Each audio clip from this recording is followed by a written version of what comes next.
right. Let's see. Due to the COVID-19 pandemic, the meeting will be held via Zoom conference for participants. Viewers will be able to watch the meeting live on YouTube. The YouTube channel is North Little Rock School District Board Meetings. And we have no public comment scheduled tonight, so we'll just call the meeting to order. And Ms. Colquitt, would you call the roll, please? Mrs. Temple. Here. Dr. Redis. Here. Mrs. Wacom. I'm here. Thank you. Yes. Mr. Zakreski. Here. Mrs. Person West. Present. Mrs. Williams. Here. Mr. Still. Here. Okay. Dr. Paluski, I'll let you take from here. Yes, thank you, Madam President and Vice President Redis, members of the Board of Education. So we have 3 action items this evening for our special session. The first one, the superintendent will be recommending employment of personnel. I'm going to turn it over to my colleague, Mr. Smith. Thank you, Dr. Paluski, Madam President, members of the board. We ask you that you guys approve the HR report this evening, that as is. And if there are any questions, I'll be more than happy to answer them. Madam President, Yes. I move we approve the personnel report. Second. All in favor? Aye. Aye. Aye. Yep. Anyone opposed? I 30. Motion carried. Yeah, I just wanted to verify that. Was there one opposed? I think Anyone maybe opposed? Ms. Wacom had it off her mute. Oh, okay. Okay.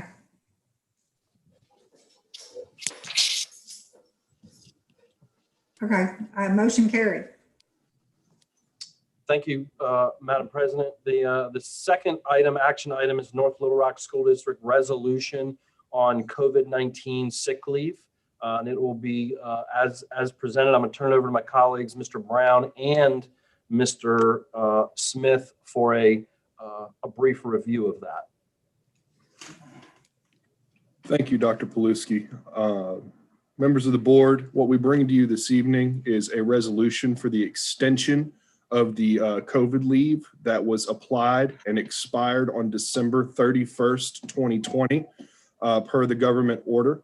What this resolution does is this extends that leave, those 20 days that were provided through the FFCRA and through the governor's emergency COVID leave to all of our employees from January 4th, which was whenever we started the second semester, through June 15th.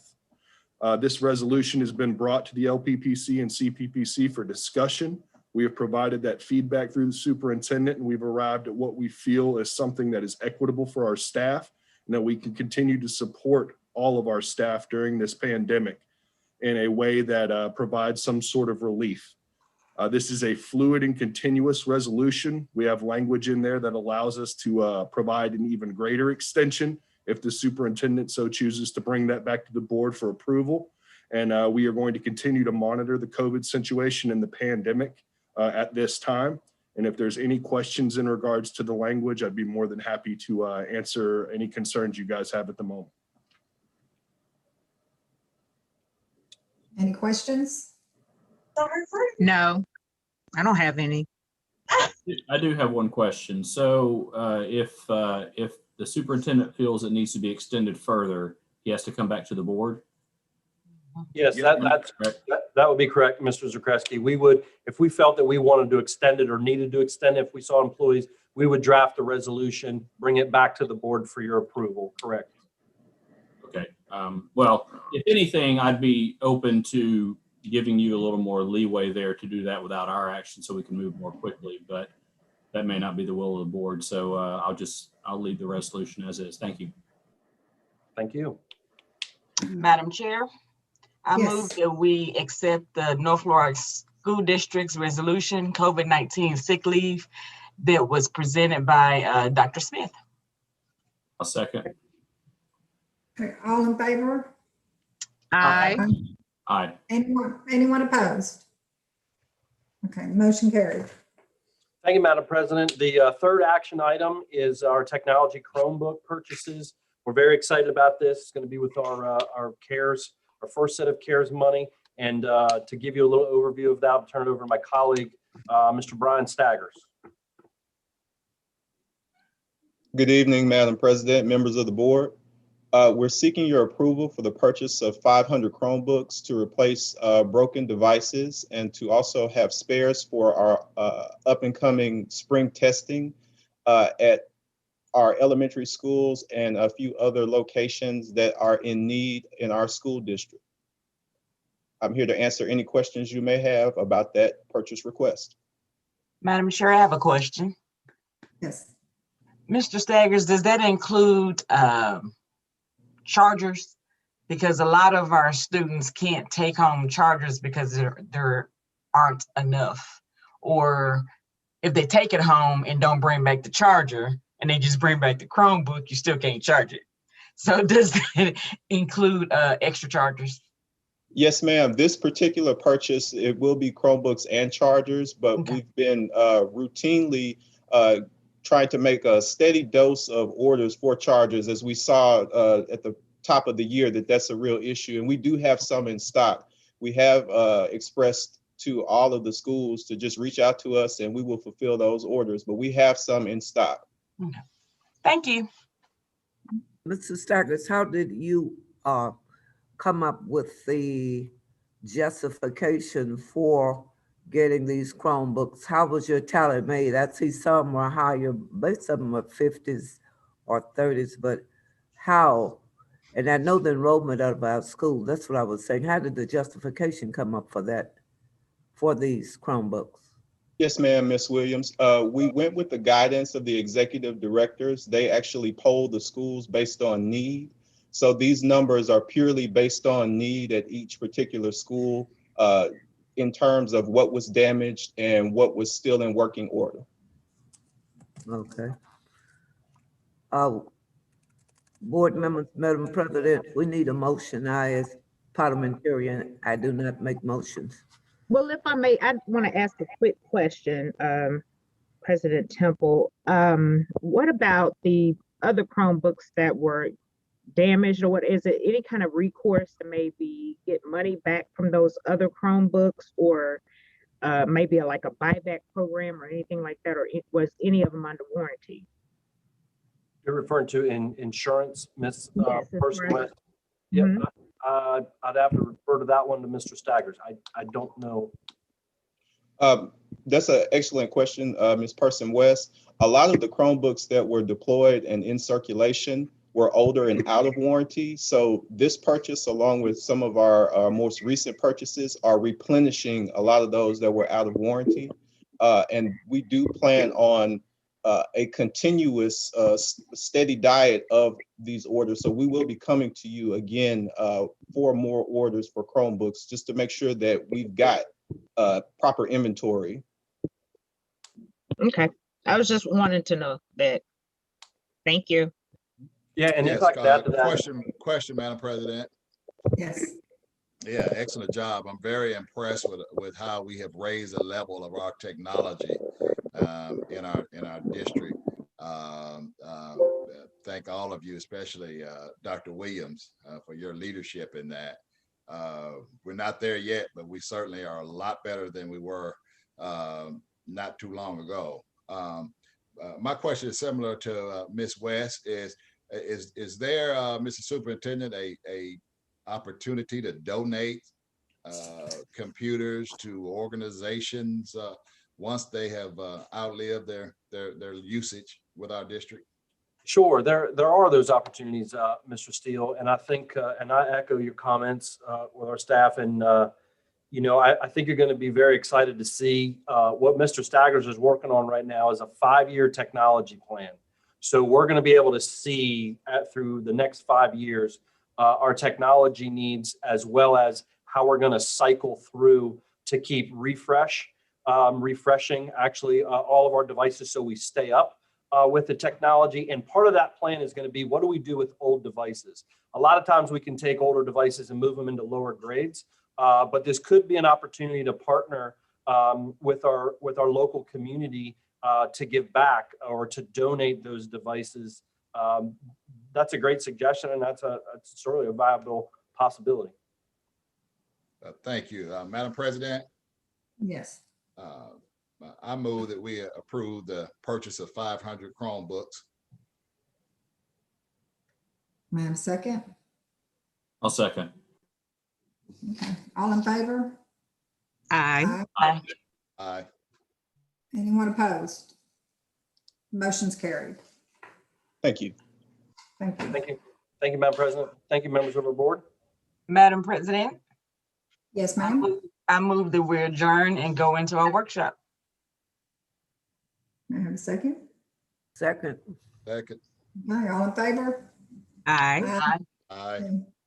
Anyone opposed? Workshop it is. Okay. We're on to capital buildings project. Yes, Madam President, Vice President, members of the board, I'm honored to, kind of dive into our capital building project. So if you remember, we've been having the ongoing dialogue because of your approval of refinancing the bond. That is going to allow over the next couple of years to generate some savings that we believe that we'll be able to strategically target our capital improvement project. So I'm going to turn it over to my two colleagues, Mr. Brown and Mr. Hatch, who will do a presentation. And the notion of this is to build background knowledge about our projects, where they are. So I'm going to turn it over to these gentlemen to support that.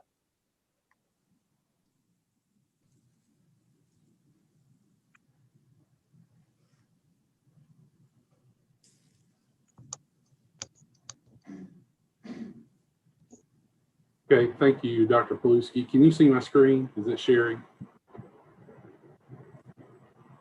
Yes. Yes. Mr. Brown, you just might want to go to presentation, or if that's up to you. Yep. Yes, sir.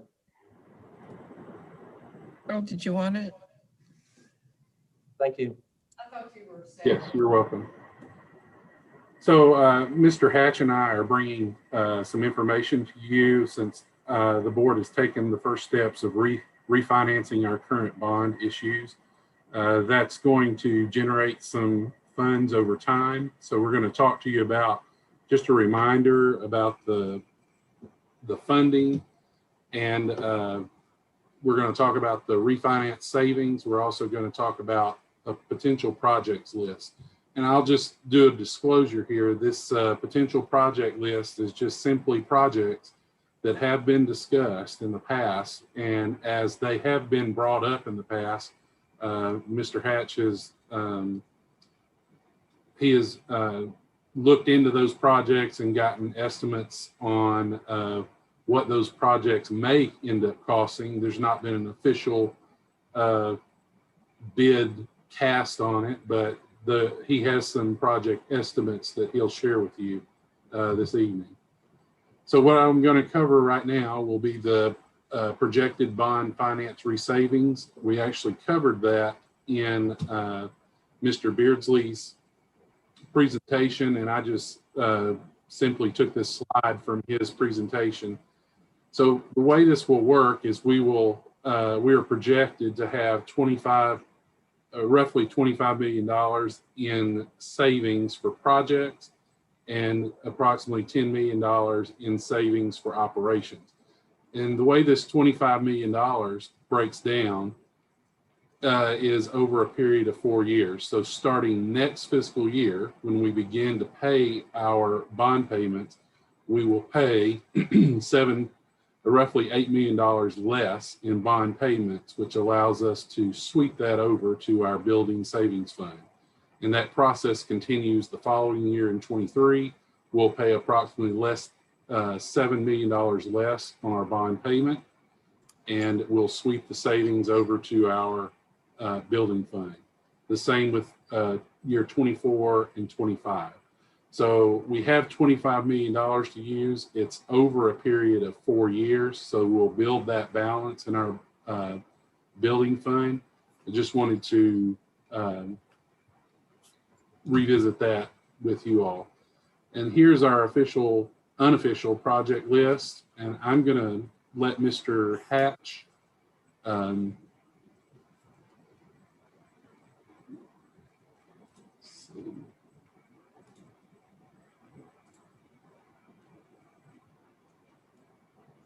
may need to, can you all see that? Are you seeing the project list? No, we cannot. Mr. Brown. Okay, hold on. Let me see if I can share it. I may have to share that specific tab. Sure. New share.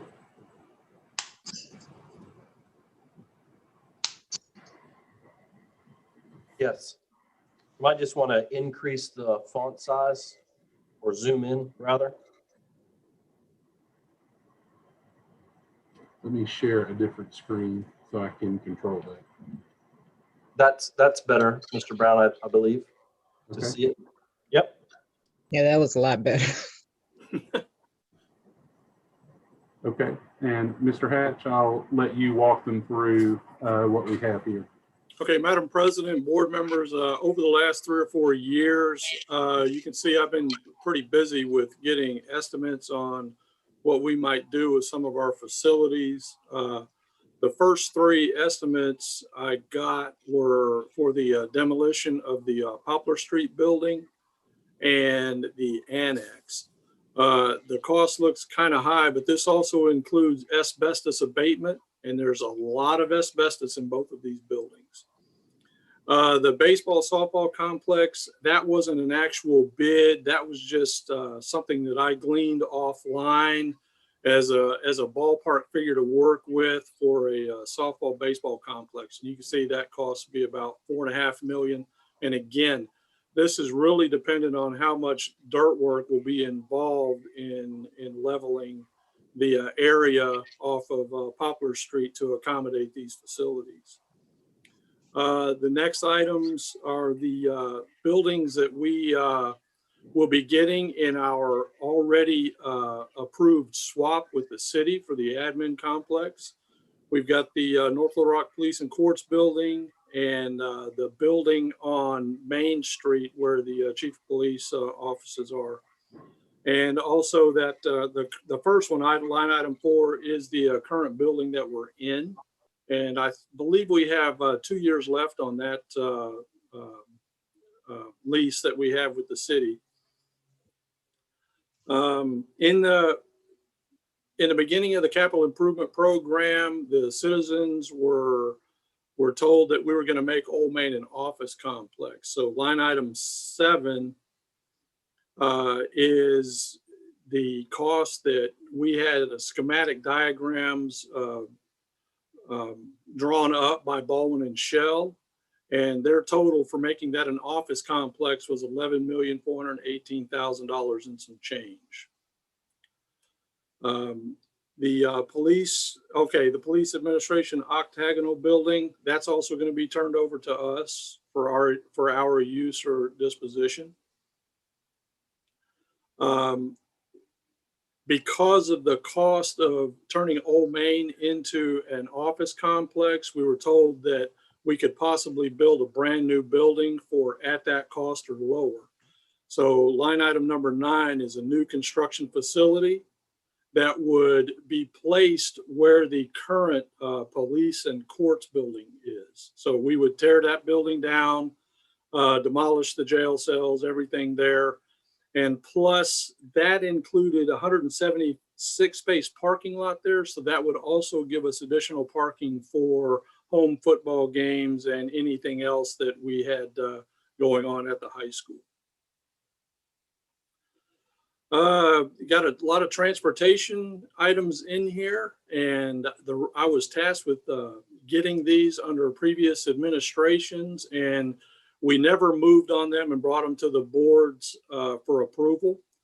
But those are the estimates for re-roofing the main transportation building on Washington, where Mr. Tyler has his office, as well as the dispatch offices across the street for painting. And those are what those estimates represent. The next items pretty much all have to do with the middle school. And I know, and you know more than anybody, that the middle school is a very important campus as far as the constituents of the North Little Rock School District goes.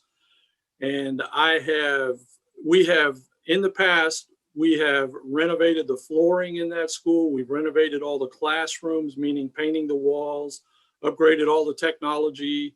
And really the only thing that was left to do as far as doing a facelift on that was the ceilings and the lighting on those buildings, as well as exterior lighting, some exterior work as far as cleaning the buildings, pressure washing them. There's a lot of sidewalks in the middle school campus that are in real need of repair and replacement. And just as an aside, the lighting projects and the ceiling projects were submitted to the Department of Education for partnership funding in this last biennium. Those projects were not approved, okay? But you can see that we still have those estimates, and they're probably subject to change due to commodity pricing and whatnot. The next thing is the auditorium complex. The auditorium is in, let's see, where are we at, Brian?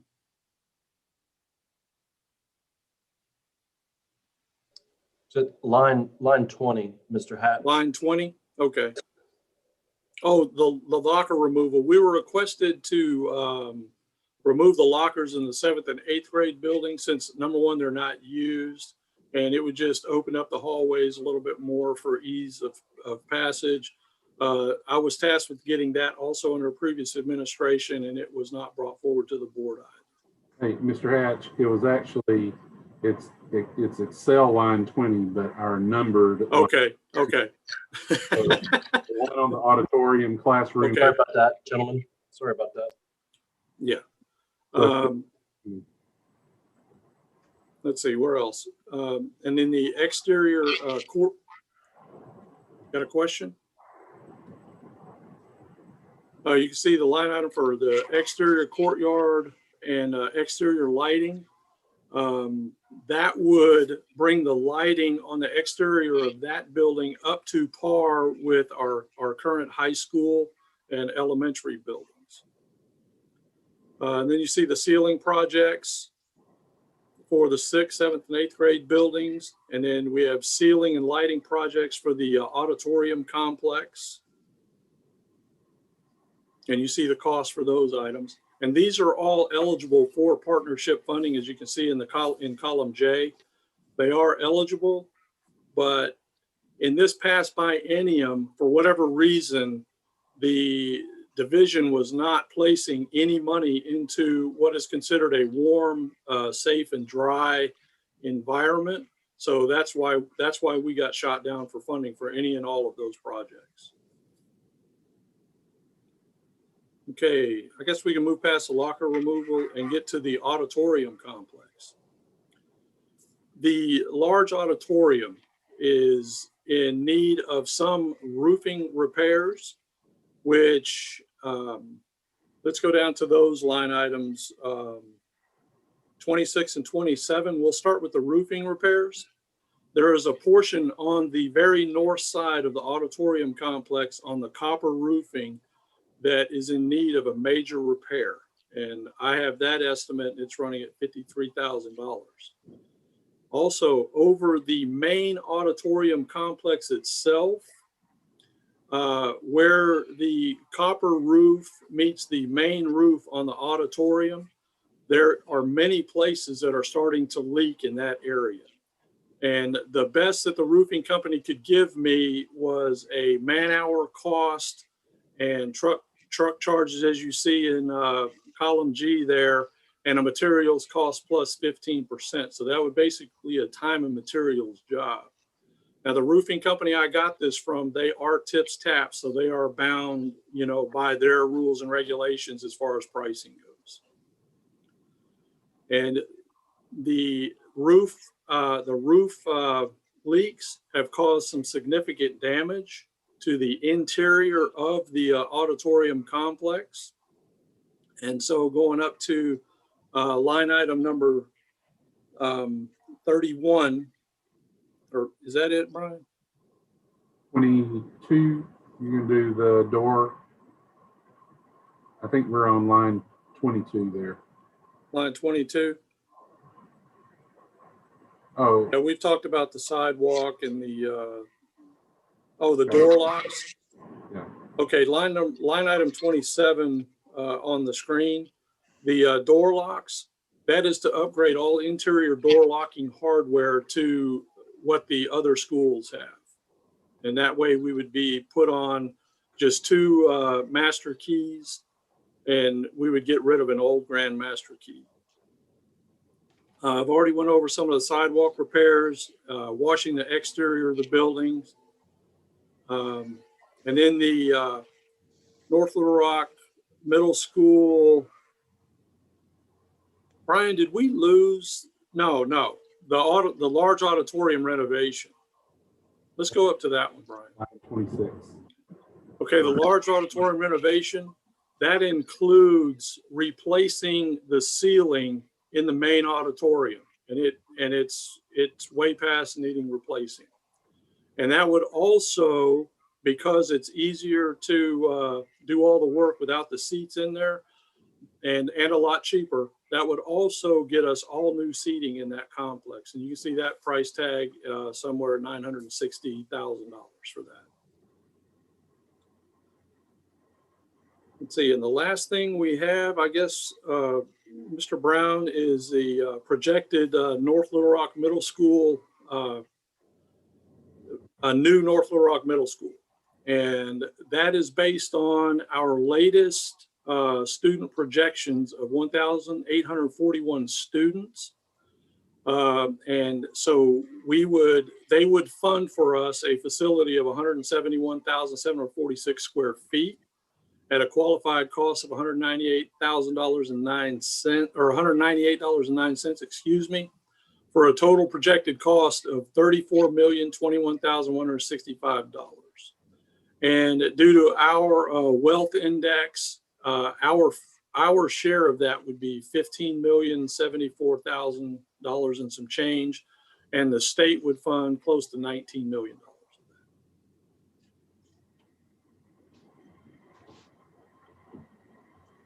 Always be able to talk shit to him, say, you know, the whole reason you got blown up. Is that everything on the list, or is there more? That's everything on the list, ma'am. Can we ask some questions now while the list is still up? Yes, please. Yes. Okay, when you were talking about the courts building, and I think that was number 9, if you go up. Yes, ma'am. You said to build a brand new building there. I can't remember how much it was, but did that include demolition of the building? Yes, ma'am. The cost of the brand new building was at $10,393,000. That did include demolishing that building. Yes, ma'am. Okay. All right. At the middle school, if you were able to complete all of those things that you have listed on the middle school, does that put us at 100%? We have no more leaking roofs? Yes, for all intents and purposes, yes. Because most of the other roofs have been replaced. But I thought some of our ones that have been replaced were still leaking. No, ma'am. I think we've got all those taken care of. Okay, and then a copper roof, is that a removal of the copper roof and a whole new roof, or what? On the repair, that was just pulling back the copper, repairing the structure underneath it. That's what's deteriorated and caused all the damage on this roof. So they would have to peel that back, replace all the underlayment there, and then reapply the sheets of copper. Question. I Yes, have- ma'am. Oh, okay. Question. Mr. Hatch, Madam President, Yes. question I wanted to ask.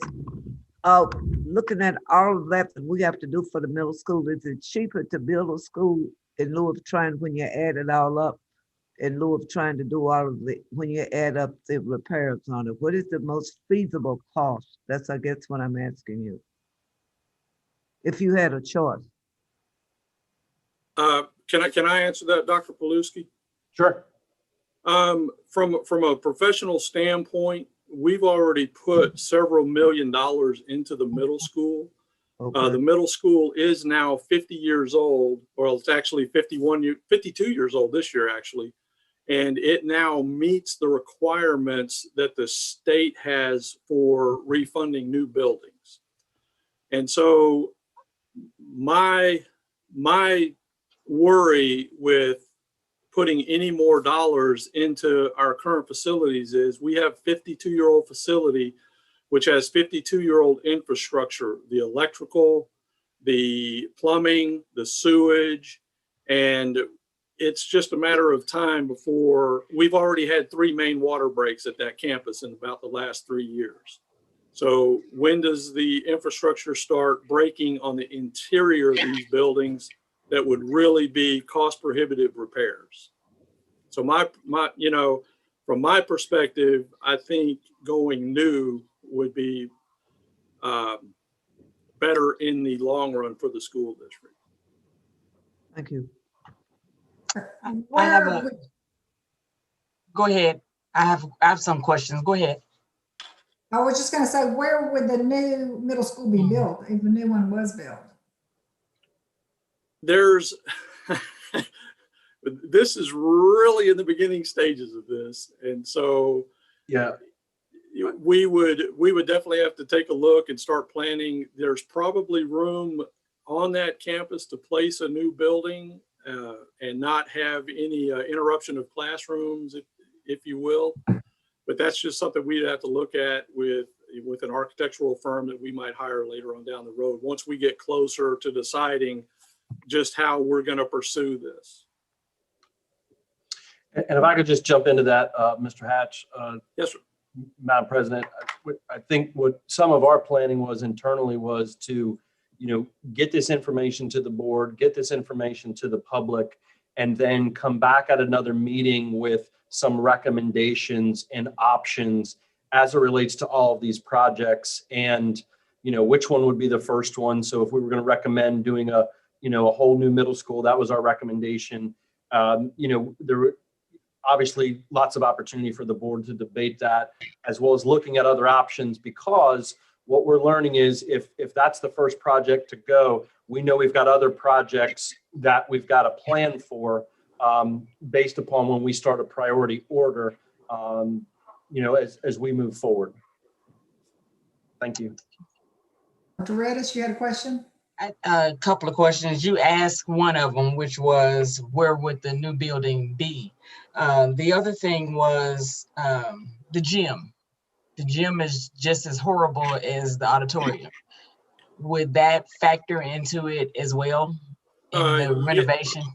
Yes, ma'am. That poor requirement of 171,000 square feet factors in the new gym. Okay. And have we looked into any grants or partnerships when it comes to even like with the gym, partnering with someone to help with the funds? No, ma'am, not from my office. Not knowing what direction we're going to be headed in, we haven't done anything to that end. But is that is an option? If we decided that that's going to be our primary renovation, is to take care of the middle school, then there is grants or whatever that could help with that. Yes, ma'am. That would be, community involvement type actions and whatnot. Okay, thank you. Mr. Hatch, I've got a couple of quick questions. As you know, building a school where we have an existing school, we went through that quite a bit. And I think a lot of us twist ourselves into pretzels getting through that. But I'm sure that's something we could work up with. There's a lot of land there. I think we could work around that. And my only concern, I will respond to Dr. Reddis's question. Last time, as I recall, when we received the funding from the state, the partnership funding, I think there are limitations on what other types of fundraising and funding we could do. As I recall, we discussed that. I may be wrong, and that's for somebody smarter than me to do. But I do remember there maybe being some limitations and some strings attached to accepting that state money. My question is, I wasn't on the board when we investigated, renovating Old Main versus building the new building. What's the reason for the Old Main renovation costing so much more than building a new building? Is it because you're having to work around the limitations of that historical building and what you can and can't do there, or is there more to it? No, sir. There's just a whole lot more to it. And to make classrooms into office spaces, it was just becoming cost prohibitive to split a classroom up. We'd have to add heat and air to do things like that. Most of the classrooms had very, very limited electrical service to them. So there was a massive electrical upgrade. Another big factor was ADA access. Getting, ramps built, elevators built that could service the public was a big cost in that too. Okay, thanks. I figured it was along those lines, but I needed to ask. Thank you. Hey, it's nice to see you, Mr. Zakreski. Well, you say that now. Just wait. Oh no. I'm good.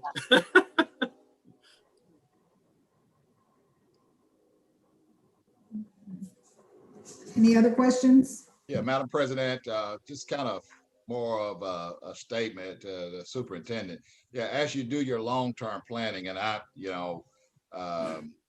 JT, I think when you were on the board, I think they were a lot more liberal. You are absolutely right, though. There are several strings attached.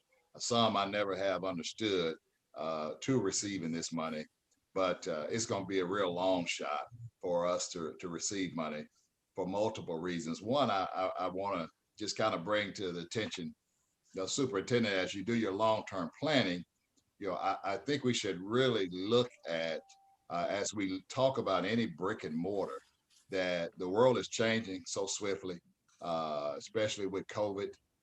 We're depending more on technology and making sure and ensuring that we have our broadband in place, where we're going as not only a district, as a society.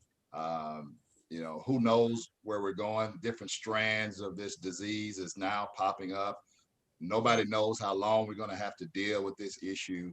So, technology, may be just as or more important than pouring enormous amounts of money in brick and mortar and making sure we're connecting these kids and educating them in other ways.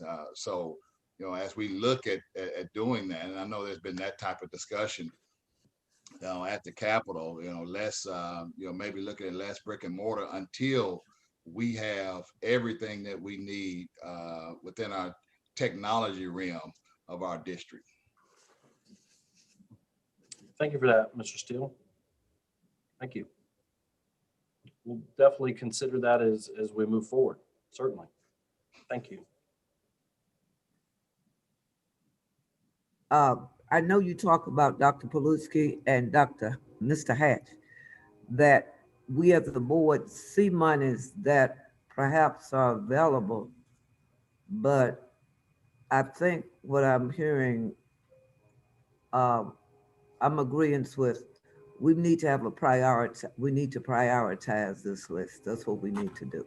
Yeah, and you bring up a great point, Ms. Williams, and that's what we're planning. So we just thought tonight this was just purely background information, knowledge, and then we want to be able to come back to you with some options. Like here could be option one, these kind of projects, option two, give you a chance to debate those. I think also, we should, get board member feedback. What would your be priorities as a board, as individual members? I think that would be good to, share with the public, as well as, get our feedback, as well as we all make some very big decisions going forward. Okay, thank you.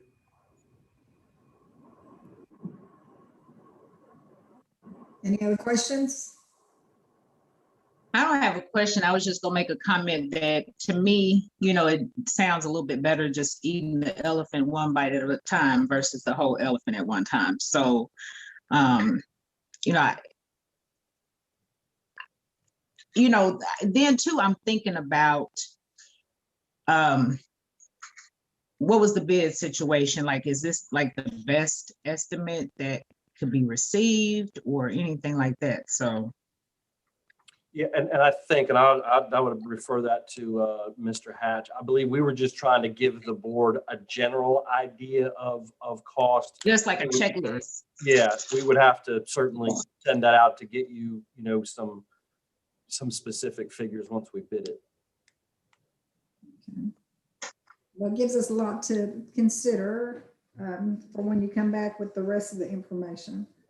And I guess that leads us right into Old Main, because that's going to be key part of it as well. Madam President, Mr. Hatch and Mr. Brown, were there more slides? No, sir. Okay. Well, just let me get back up there. There may have been. I think there were. There's an unofficial project list for the 25 million that we didn't see.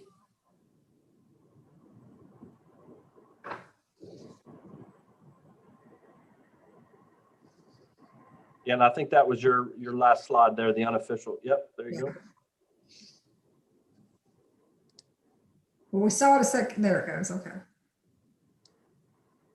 Yes. So what we did was we just put together an example here. This is just something for us to generate discussion about. But the proposed or estimated 25 million in savings, a sample prioritized budget on that would look like reserving $20 of that 25 for a new middle school construction project. That would would include like a large auditorium improvement in there, furniture, fixtures, and equipment. That's just an estimated cost, assuming that we would qualify for matching state partnership funding. So an example of that may also be demolition of the old Poplar Street Middle School, also the transportation facility improvements, and then having a balance of around $4 million to see what renovations we could get done at Old Main. Maybe not in an office setting, but maybe some other renovations, renovating it in its current form. So this was one example that we gave you. And of course, if you have any questions, you can also refer to me or Mr. Hatch or Dr. Paluski. We'll be glad to answer those questions. But basically, as Dr. Paluski said, we were just building background knowledge, reminding you what we're hoping to get from the refinance, the savings, reminding you that would be over time. It's not 25 million up front. It's over a period of 4 years. So we'd have to time those projects so that we could fund those with the savings. And then also just looking at a sample, what would that look like? What does the sample budget look like? And as Dr. Paluski said, we're planning on getting some input, doing some evaluations internally here. And then we'll come back to you all in time with some options. Madam President, Mr. Brown, I like the detail. Can you send us that slide that you had, the breakdown? Can you send that? Yes, I can. And I noticed tonight that when that was converted to a PDF, maybe that link didn't, the clickable link didn't work. So I had thought that might be an issue. But we'll certainly get it to Dr. Paluski and he can distribute that to you all. Thank you. So that you can look at those. Mr. Brown, if I may add, I know our weekly board report is going to go out tomorrow. I know it was due Wednesday, but I would, if you could link that right in the board report, that'll go out to all the board members tomorrow, and they'll have it. I'll do that tonight. Yes.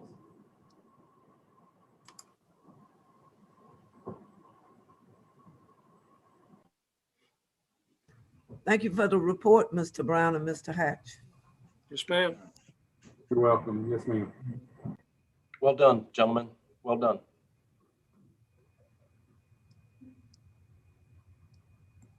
So, Madam President, our second item is really kind of tandem after looking at those construction projects, and that is the Old Main building community presentation. And I want to welcome our community members, Ms. Lively, as well as Mr. Cahey.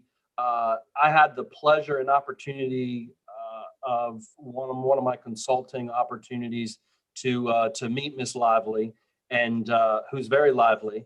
And I had to keep up with her as she took me through a tour of Old Main. And I will tell you, I learned so much from her and Mr. Cahey from the Tari Architects. And I just want to thank them for, them welcoming me and kind of bringing me up to speed, not only the history, but the project. So with that, I'm going to turn it over to Ms. Lively and Ms. Cahey. Please welcome. Thank you. President Temple, members of the board, Dr. Paluski, and guest. I am Paula Lively, and I'm joined by Bram Cahey, who is, can you see him? Okay. Let's just say that, first of all, it's been one heck of a year and a few months. And we've certainly faced some challenges in where, with the COVID, of course, but then certainly changes in administration and people that we were talking to at first changed, so forth. I want to give recognition, if you don't mind, just a second, to say a special thank you to Deborah Roberts, Dwayne Noble, Tina Lee, Juanita Henderson, Karen Boone, Ornette Grind, Joanna White, Benjamin Ty Collins, Belinda Bernie Sykes, Josh Fout, Robert Birch, and special for Sandra Taylor Smith with the North Little Rock History Commission. Also a special thanks to Brom and Scott Kaufman, who is with the Arkansas Historic Preservation Program. And super special thanks to Harold Hatch and his folks who let us into the building and gave us tours and gave us full access. And Ms. Colquitt, Rhonda Colquitt, has just been a wonderful lifeline for me personally, and I want to say thank you to her. So let's go to the next slide. We've been through a lot of what I'm sharing with you now, things that we need to keep in mind and remember. And these are all part of your packet and have been for several months now. But these were things that we had to work with when dealing with what the best use of this building could be. So these were limitations, if you will, or just what the opportunities might keep us away from. And the next slide, we want to just let you know that we started off very robustly with community meetings to get input from our community. We went out into the communities rather than having them come to us downtown or someplace. We went out in there and met with folks and gave them a better understanding of what this project is about, but got their feedback. And we started off really strong, but then sadly when COVID hit, folks just didn't want to get out. So we pretty much had to, scrap our last couple of meetings for a few months. And then when we did have those, the participation wasn't as strong as what I had hoped. But we did do Facebook polls, got a lot of feedback there. I reached out to to Scott at the high school, and he sent out a survey to his staff to ask for their input. I received emails and letters from just concerned citizens and former graduates that wanted to let me know what they thought. So let's look at the building and what we're dealing with. Let's see. Okay, what you're looking at there, sorry. Rhonda's helping me out here. This is pretty much just kind of a grid of a summary of ideas from most of the meetings and the staff survey. And overwhelmingly, folks want central office to be in that building. That would also include the folks that are in the annex now. I did meet with them and tour with them, and I have provided their usage information in the packet as well. The only thing that you could exclude would be the tech department because of their need for a dock. They have so many shipments every day, and as far as we can see, that building would not suffice for them to move into. Let's move to the next slide. Here's the size of the building that we're dealing with. We would have to, of course, address ADA compliant issues. You would also need to make sure that when you do move into the central office into the building, that you've got to be sure and have high security points. You can't just let anybody into the building. And so this is something that would have to be worked out during the renovation process. You're also very limited with your parking. So any events that are held in the building and any traffic coming to the building, your exterior parking is very limited. And I know at some point, Robert Birch was working through the city with some property owners, and we can follow through with that later. What we were kind of surprised to find out is that the drama department is currently housing their costumes and wigs in the building. And I met with them and asked them to give us, because apparently we were short-sighted at some point, so I asked them to go through what their needs are and to let us know what they can do with. So they have provided that information, and that is a part of the packet. This is looking at what their needs are now, but down the road as well. I also reached out to our props department and asked them to do the same thing. They have props stored on the balcony level, in classrooms, etc., just anywhere they can find them. But what I've asked them to do is look at the back of the stage as a prop storage area. Some of that area would need to be taken up by what we would recommend for the theater space, as far as storing tables and chairs, but he would still have plenty of room. And again, that is a part of the packet as well. Talking about the theater space, you have over 8,600 square feet. If you compare that with space at a local hotel meeting space that houses 400 at a table, you could get close to 500 people in the theater space by taking out all of the fixed seating and turn that into flex space. Doing that as a project, you could work with, and I've included this information as well, you could work with the Pulaski Technical College culinary program. They've provided information. I did tour with them. They're very excited at some possibilities. This could be your revenue maker.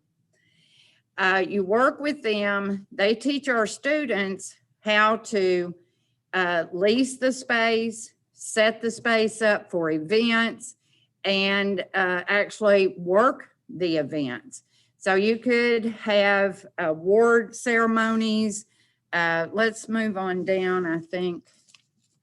Okay, one more time. Now, this is an example. It's another school that had been converted, but this is kind of an example of what we're talking about. And in that lower level, that's directly across from the front entryway to the school. And that whole foyer area and entry area could be utilized as your touring space and the space for, putting your history, your memorabilia. And as you even come into the theater space, you've got so much space in there. A lot of that can even be used by putting cabinets and using the wall space to honor some of our local heroes that went to school there. You've got plenty of space in there to do that and then still have your functions. You could call that the Hall of Fame area. Let's see. Then when you are working with, let's see, go down. Okay, now back up. that one.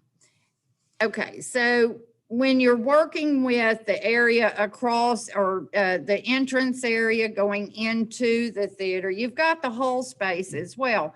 And some of the things that we saw that I think Brom found this for us was another high school that had taken out some of the lockers on that first level. So when you come in, you've got this greeting space, but then you have a space where you can take out lockers and put seating in, and that's part of the slide next, but and that's okay, but you could actually put some seating in so folks can sit down and look at some of the exhibits that you have and enjoy their time there. The next exhibit or slide is, okay, this is an example. Now, don't get excited because that's just showing you what can happen if you pull the lockers out. That's not the style that we would recommend by any means, but just an idea. So let's go back down. Now, going to the cafeteria / kitchen area. Again, you work with Pulaski Technical College, develop a hospitality program, which the hospitality industry is the largest in the state. And this is just grooming our students for something that they can go out and do immediately. You have a courtyard just outside of the kitchen and cafeteria area. You could have a student garden there. We would need to put in an elevator so that when we cook food for our events upstairs, you run them up the elevator. Okay, and I think the next slide. Okay, so that's basically taking care of the largest structures that you have to deal with there, but you've got some other opportunities. A lot of folks talked about doing some after-school functions, some after-school training, utilizing some of the spaces as small meeting room space for your STEAM center, maybe a recruitment center for the National Guard. But you've got some space there that can be utilized in the educational purposes, even after hours as well. So, Brom, do you have anything to add to any of this? Only thing is the history component of So, okay. So the only thing I would add is the history component of the building. You know, we talk about all the things that can happen inside, all the potential functions.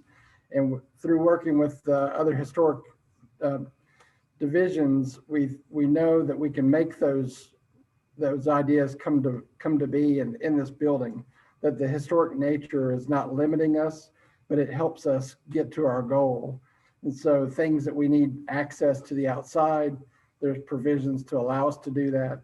new rooms and separations on the inside.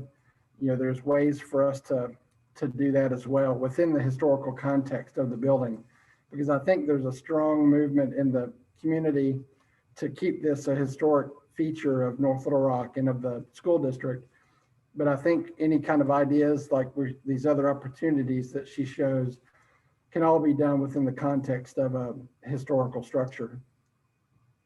And when we talk about the historical structure,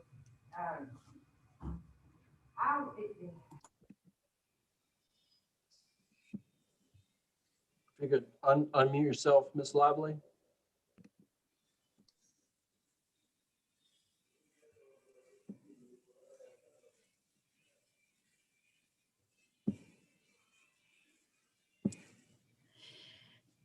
okay, speaking of the history, it is part of a recommendation that we have that maybe we move the North Little Rock History Commission to the building itself. I know that in working with them, they would work with our students in teaching them how to categorize and itemize and take care of our items that are preserved, and how to rotate displays and so forth. But we thought we'd throw that in there. All right. I think that's basically the summation. And thanks to my helper here. Thank you, Paula, and the committee. That's a lot of information, a lot to think about. Appreciate it. Thank you. Ms. Lively, I did have one question as I was looking at, I saw in some of your data that you shared, that survey data around, I was curious, the conversation around ninth grade academy, COE, and the Ford Next Generation project. As I was looking at some of your data, just curious what some of the dialogue was around that. Well, that was very interesting.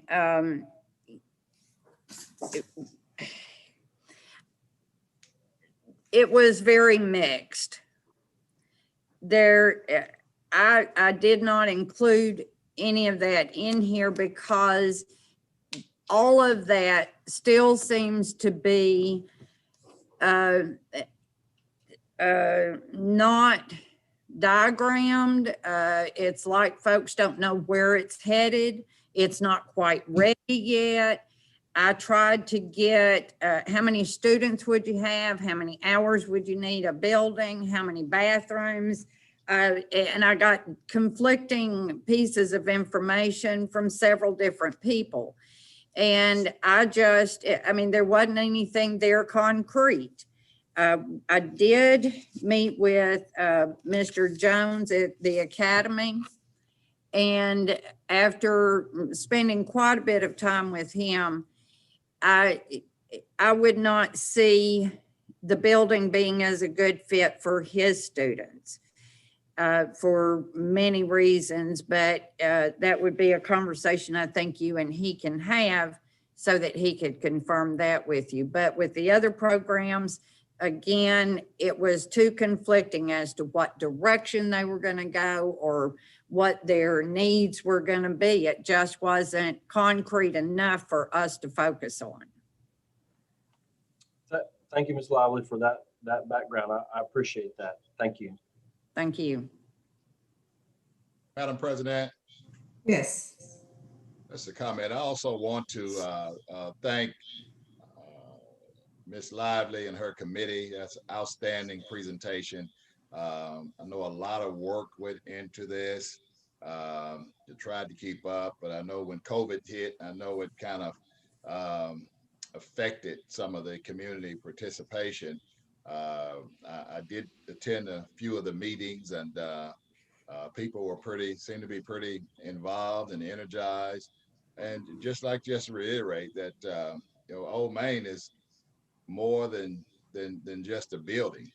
Old Main is a part of the culture of our city.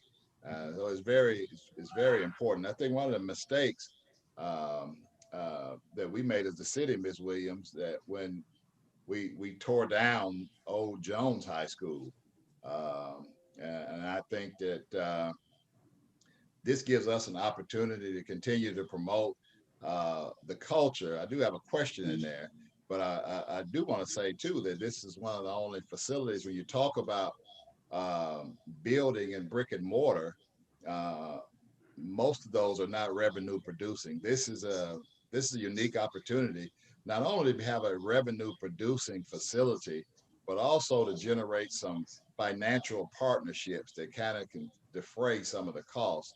Wanted to get your response to just a few things. One, is the city still interested in supporting, participating? Because I know if we move city offices in there, that that we would be compensated for rent. Was there interest from former alumni and class reunions that they wanted to meet in this building? I know we have a lot of reunions will come in. And then thirdly, um, uh, from the state or the historic preservation opportunities, were there any discussion of grants? I know that's a lot, Paula, but you know, you can Oh, have. you're asking me.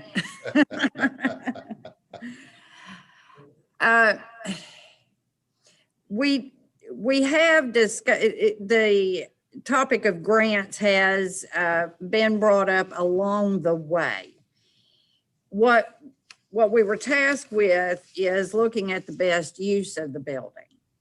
And I think that what this committee has done is to provide you with a template for that moving forward. And I do believe that you're going to need a strong committee that can address these very issues that you're talking about. Those have been part of our conversations, that we could do this, we could do that. But for us to actually reach out and to say, would you be willing to pay $100 a month for rent? We haven't done that because, you know, it's way, way, way too early to do that.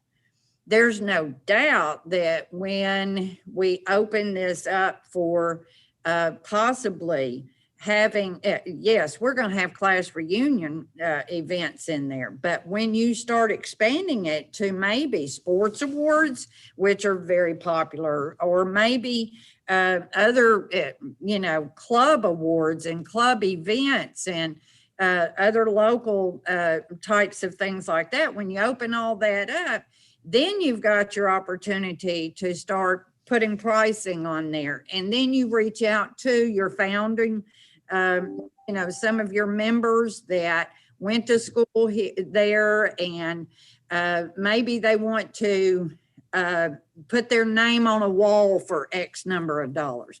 But see, all of that is way too early to be done now, because you're the guys that are going to have to say, this is the direction we want to take the building. We're telling you what the community wants.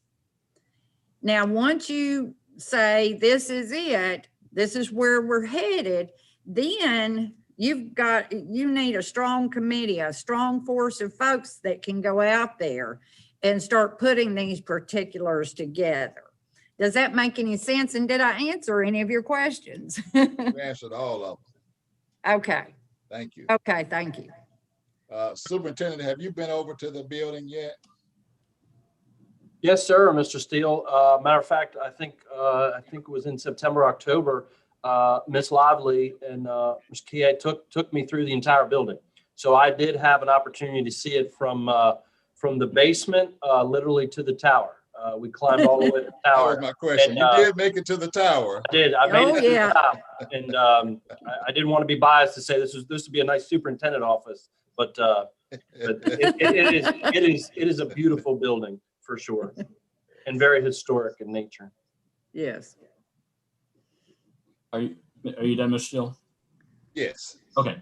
I've just got a couple of quick comments and a couple questions. First of all, I want to reiterate what Mr. Steele said to Ms. Lively and the whole committee. I know you guys did a lot of work. I know you were undercut by COVID and all the changes that happened with that. And I know it's probably hard to hit the brakes. And I appreciate all the work that you guys put in. You know, this is sort of a piece of a much bigger puzzle, and you know this. When we went to the community and asked them to approve our capital improvement program, the use of Old Main, there was a promise tied to that. It was a promise initially that we said it's going to be an administration building. You know, I don't know if that's the solution at this point. I think that's what I want to see happen. That's what would be my preference. I don't know if that's possible given all the other challenges we have around the district. What I do know is that we owe it to that building and to the community to make a good faith effort to put it to a good use that benefits the community, whether that's strictly a school benefit, whether that's a hybrid benefit with the community and the district, whatever that is. And you presented us with a sort of buffet of ideas and options, and it just makes clear how difficult your job was. So, you know, that's just my statement there. And to the community, we're going to make this happen. It hasn't happened. I feel like the district has failed the community in this regard. Walk into that building and you'll understand. And that hurts. But I think we all feel that way, and we all want to make the best of this situation. So I guess my question to Dr. Paluski is, what is our next steps? What's the timeline of taking action? Have you had discussions in that regard? Yeah, and I think this is exactly why we wanted to pair this presentation with the presentation ahead of time. And first, Mr. Zakreski, thank you for kind of the background and, you know, just what was happening at the time when things were promised to the community, and how some of that didn't change. I think that's important for folks to understand. Certainly me as being new.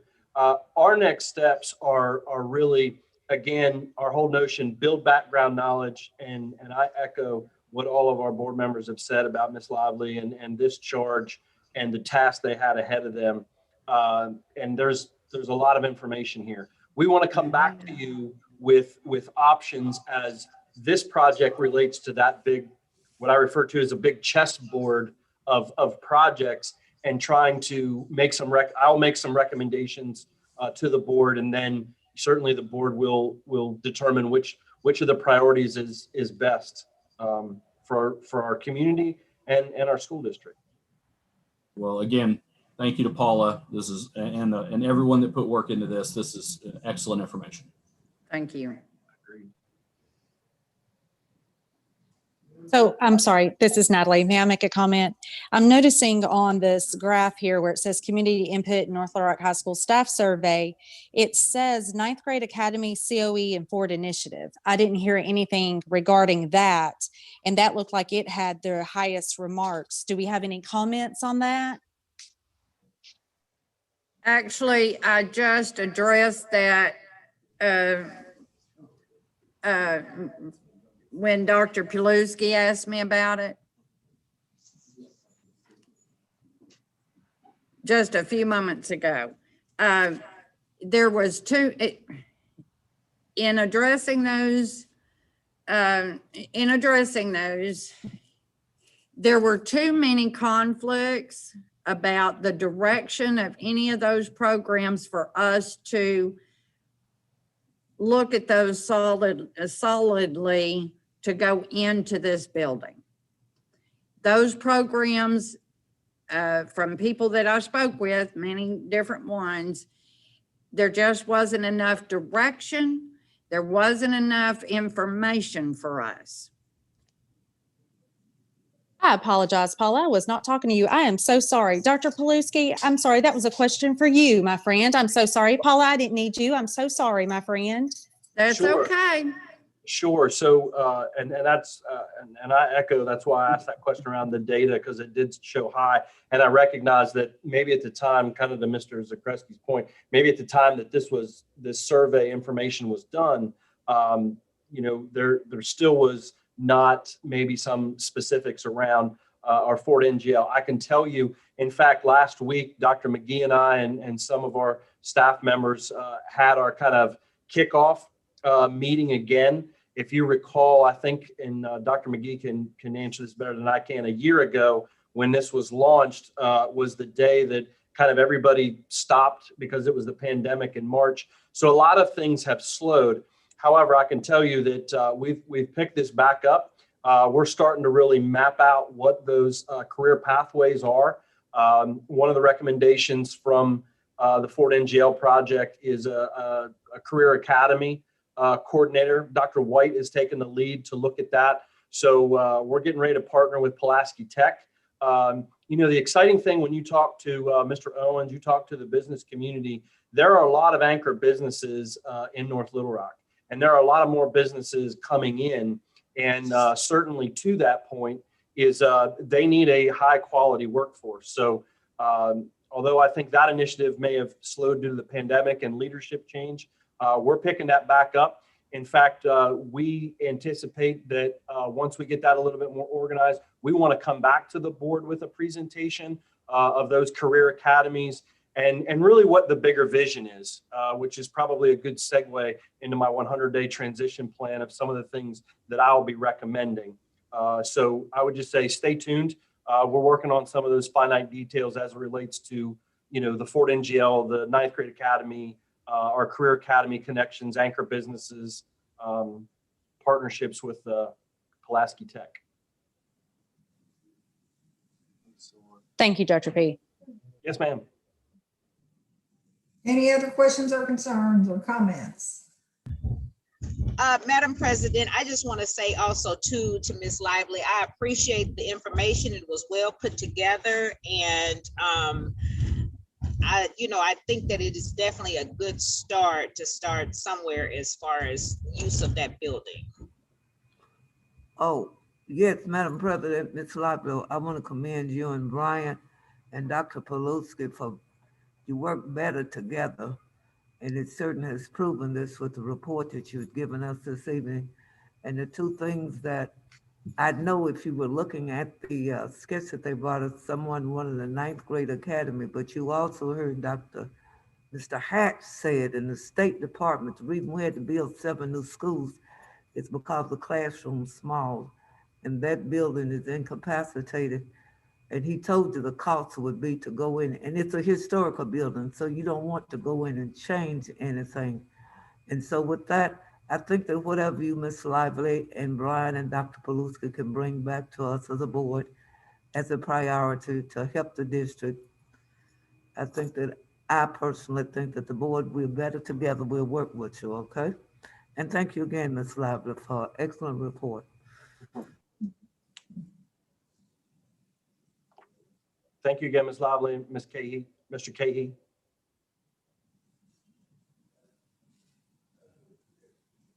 Okay, Madam President, the next item we have is item number 3, which is the superintendent's 100-day plan, which is an update. And I wanted to, I do not have a formal presentation this evening, and I wanted to inform the public. I'd set out for a target of the 100-day transition plan for tonight, which was right around 94 days. And I asked our Board of Education for an extension of that report for the simple fact that I wanted to be able to meet with every single one of our school, a focus group of teachers, which is happening right now. I've met with over 80 classroom teachers in over 8 schools to date, and those are going extremely well. And that really has allowed me kind of a window into what instruction is looking like across our district in each one of those things. And before I came with my recommendations, I wanted to make sure, number one, that I heard from our classroom teachers, trying to work really hard to build a relationship with them, listen to what their needs are. Which is why I asked for the extension, and I'm grateful for the board to allow me that opportunity to collect some feedback. You know, to date, give you some quick facts. I probably met with in the neighborhood about 50 to 55 individuals. I've done individual interviews with about that many people, meeting again with all of our central office staff, with all of our building principals. I've done 16 community meet and greets. those were so fun and exciting, and I appreciate our board member support. We always had a lot of board members at each one of those.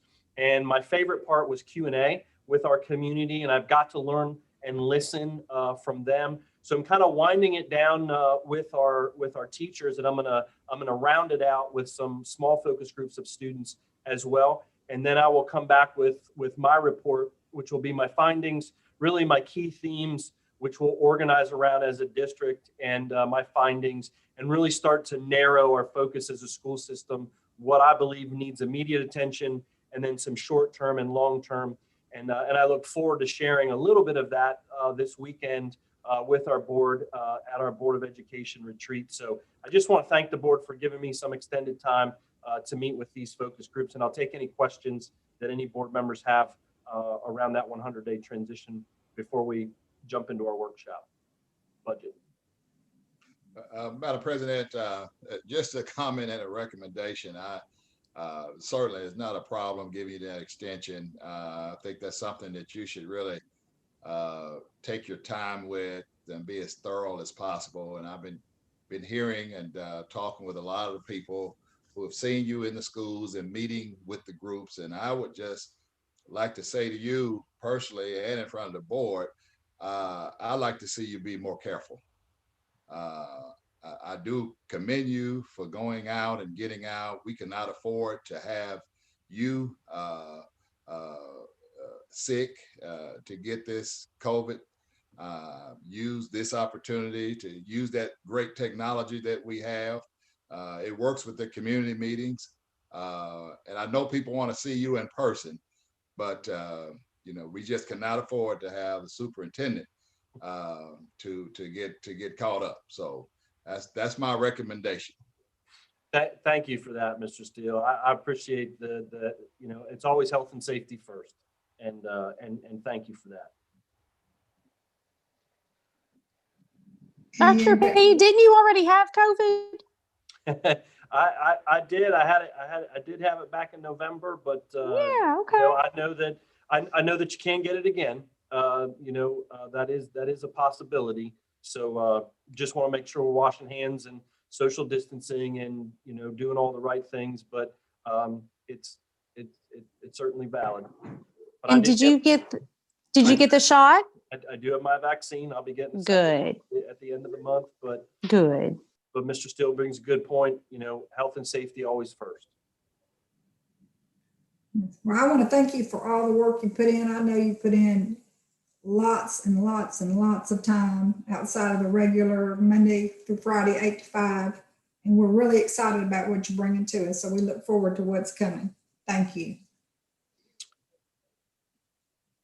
Any other comments? Oops. Just the last thing that I want to add before I do that, I want to thank our executive leadership team. I couldn't be more proud of them as a cohesive group of leaders. We're beginning to gel.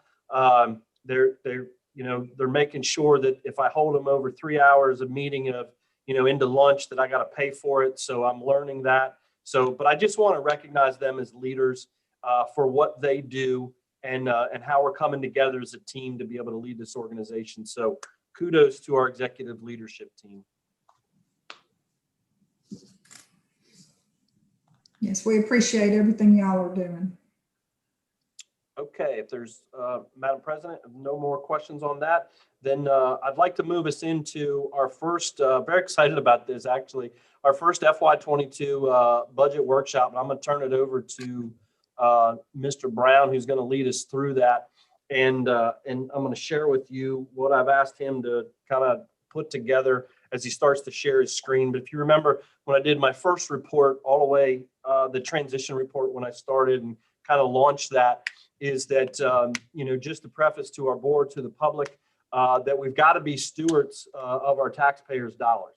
You know, our taxpayers trust us to ensure that we're always doing the right thing, that we're using our resources. And I got to hold myself accountable and my staff to how we're using that. So I've asked Mr. Brown, and it's my understanding we may have not done budget workshops, so this may be a new experience for all of us. So what you're going to look at here that I've asked Mr. Brown to put together, and again, we're probably only going to spend about 25 and 30 minutes because I want everybody to digest the budget in small pieces. And what Mr. Brown's going to go over in its entirety could be overwhelming, especially for the first time. But it's important that as board members, as superintendent, and our executive team, as well as our public, that it's important we got to go through the budget line by line. And it's important that we understand what our categories are, what we're spending it on, and specifically what Mr. Brown's going to show you is what our trends are. So he's going to share with you what I've asked him to do is go back 3 years, 4 years, and look at our budget to actuals. And so he's going to explain, here's what we budgeted in 18, here's what our actuals are, and is going to go through this in a very systemic way and show you really to the right. And this has helped me as a new superintendent, kind of, what are our lines? What's the balance in that category? And as in any budget, things are going to come up. You might have overages for specific reasons that you didn't account for. That's very natural within a budget, but we got to make sure that, that we're looking at our budget through that lens and continuing to make sure that we're good stewards of our resources. So I'm going to turn it over to Mr. Brown. The only thing that I would say before he gets started to our board members is, unlike in presentations that I would recommend, please hold all your questions to the end. I'm not recommending that in our budget workshops. When we go through a line item and you have a question, please ask it at that time. Also, what we're going to do, and if we don't have the information for you, Mr. Brown and his staff, we're going to collect questions from the board tonight on the budget, and then we'll come back to you with responses to those. For an example, if Mr. Brown has to go a little bit deeper in the budget to find a specific answer, we're going to do that, but want to make sure, our public and you, that we're transparent and we're answering the questions that you have as it relates to our budget. With that, I'm going to turn it over to Mr. Brown, our CFO. Thank you, Dr. Paluski. So as Dr. Paluski mentioned, this is this type of presentation is something new to the board. We've not done this before, but we're going to walk through this report, and I'm going to explain what this report is so that we get the best understanding about the history of expenses and budget and where we currently sit. So the first thing I want to say is across the top, I just want to explain the layout so that you all have an understanding. On the left in the purple, you will see that this report is devised by account, and accounts are a way that we summarize the expenses. They're categorized. So there's an account number, and there's also an account description. This description applies to the account immediately to the left. And then as you walk across, if you'll notice the headlines, FY18 refers to fiscal year 18, and our school district fiscal years run from July 1 to June 30th. So this particular year is July 1 of 17 through June 30th of 18. And as you step across, this would be July 1 of 18 through June 30th of 19. This is through June 30th of 20. And this will be through, the blue will be through June 30th of 2021. So I just wanted to step you through that. And of course, under each of the headers, for each fiscal year, we have a budget column and we have an actual expense column. So the budget is what was in the budget at the time, and the actual is the actual expense at the time. And so we'll just walk through this. Let me get you on the first line here. This is our certified employee salary line. So if you'll notice here in fiscal year 18, we had 30.3 million budgeted. We spent 29.6 million. In fiscal year 19, we had 31.5 million budgeted, and we spent 31.3 million. In fiscal year 20, it was 31.4 million, and the actual was budgeted, and it was 31.6 million was the actual. This year we have 32.8 million budgeted, and as of 2/1, when this report was created, we had spent 15.2 million. And the balance in that account as of 2/1 was 17.6 million. Mr. Brown, I have a quick question, and I'm gonna use this at my own PD too. Yes. If there was a one-time, if the board, and I'm learning this, maybe that the board through fund balance would have given a bonus to our employees, maybe out of fund balance, that would those numbers be reflected in here, or would that be reflected somewhere else? It would not be reflected in this particular line. This is the contract salary for certified employees. So this is contract payment only. If there were a board additional pay, that would fall under this line, these two lines. So you would have an additional compensation for certified employees and additional compensation for classified employees. This particular line, I'll go ahead and talk about that since you've asked about that. This reflects the prior 3 years. The board has given a bonus funded out of the building fund as a transfer to operational. So in that particular year, fiscal year 18, on certified employees, the bonus was 1.8 million. So this line contains the bonus payment, but it could contain additional payments as well as the bonus as well. So if someone does just extra work and they're paid additional pay, it's included in this line as well. And stipends being there? If the stipend is included in the contract, it'll be included in these two lines. If given a stipend for some additional work, then it would be in this particular line unless it was for a specific purpose. So one of the specific purposes we issue stipends for would be attending workshops. And there's actually a special code that ADE requires for recording workshop payments. And that's the 61610 line. So additional pay falls here unless the additional pay has a specific category like workshops. I'm sorry, while you were there on the additional pay, I'm a little confused. So that's where any bonuses would go, or is that stipends too? Stipends would be, there's two different meanings when we talk about stipends. One, a stipend that may be included in an employee's contract. Let's say, for example, like a coach. A coach has a teacher salary and they have a stipend attached to that that they sponsor. A stipend in that respect is all contained in the contract. So those type of stipends that would be included in the employee's in the salary, are up here in this line, in the first two lines. I guess what's confusing me is because you answered the question about bonuses and that it's in the 61510 category line or whatever. And so if I'm understanding it correctly, there is money allocated for the 21 fiscal year for certified, but nothing for classified.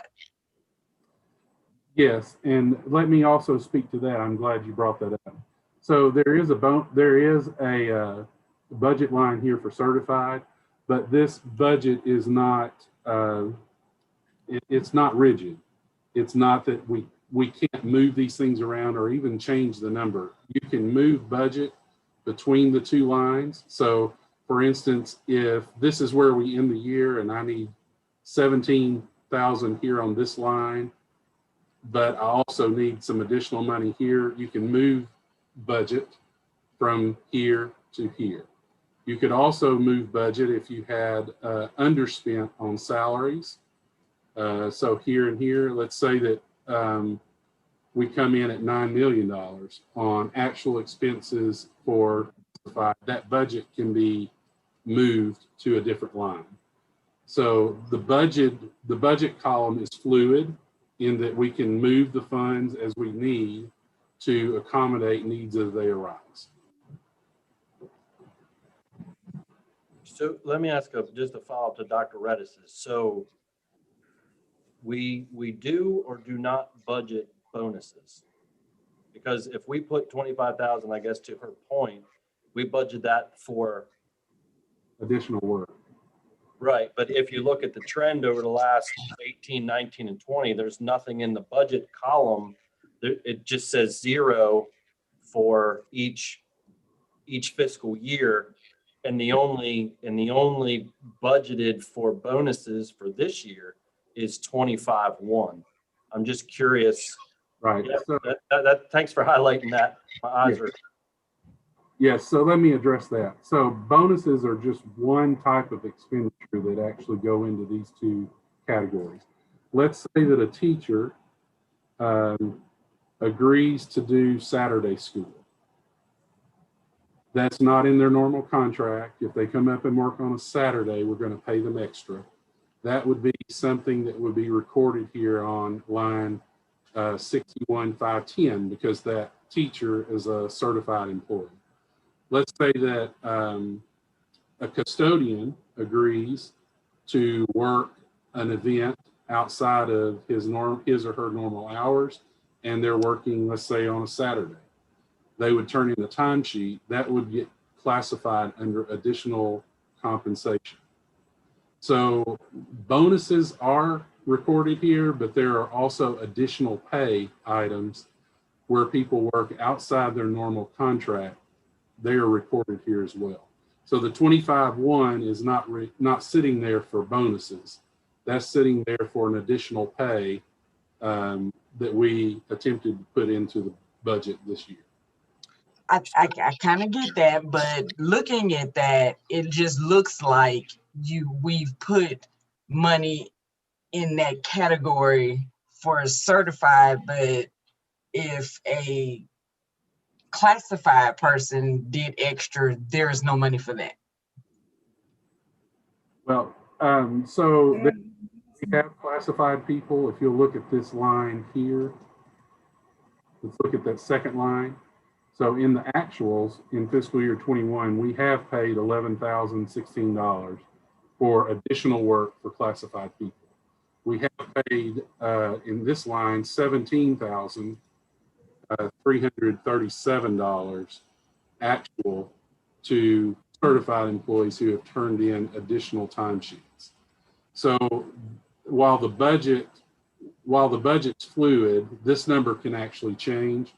And we adjust these throughout the year. So as this increases, we will adjust the budget columns and make sure that we do transfers to cover those.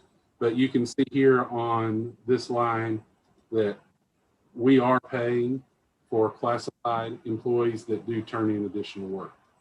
The fact that there is no budget there doesn't prevent us from paying that. Okay.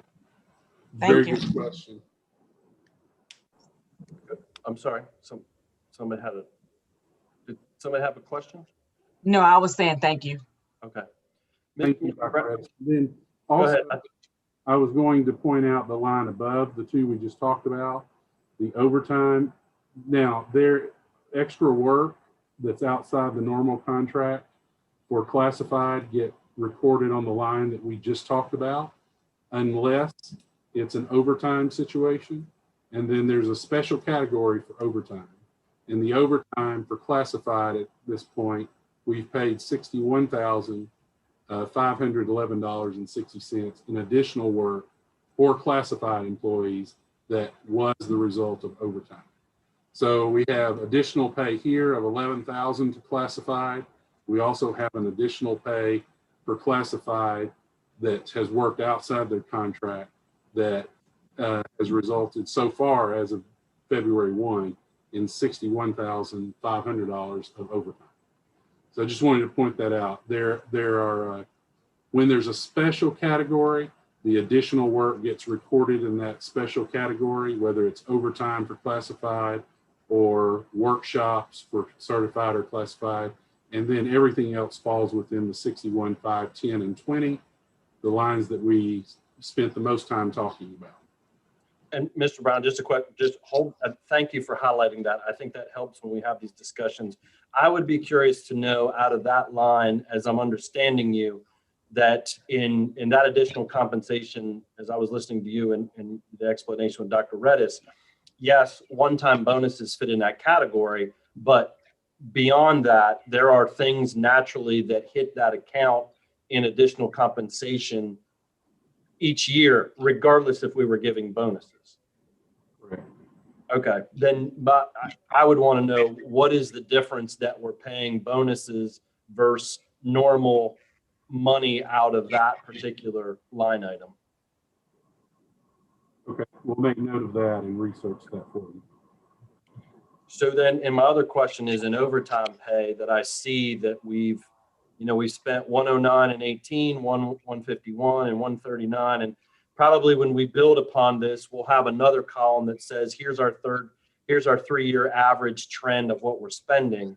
So, but I see an FY21 budget, there's not anything budgeted specifically for that. And is that, I mean, I see, from, we almost went another $140,000 in overtime pay.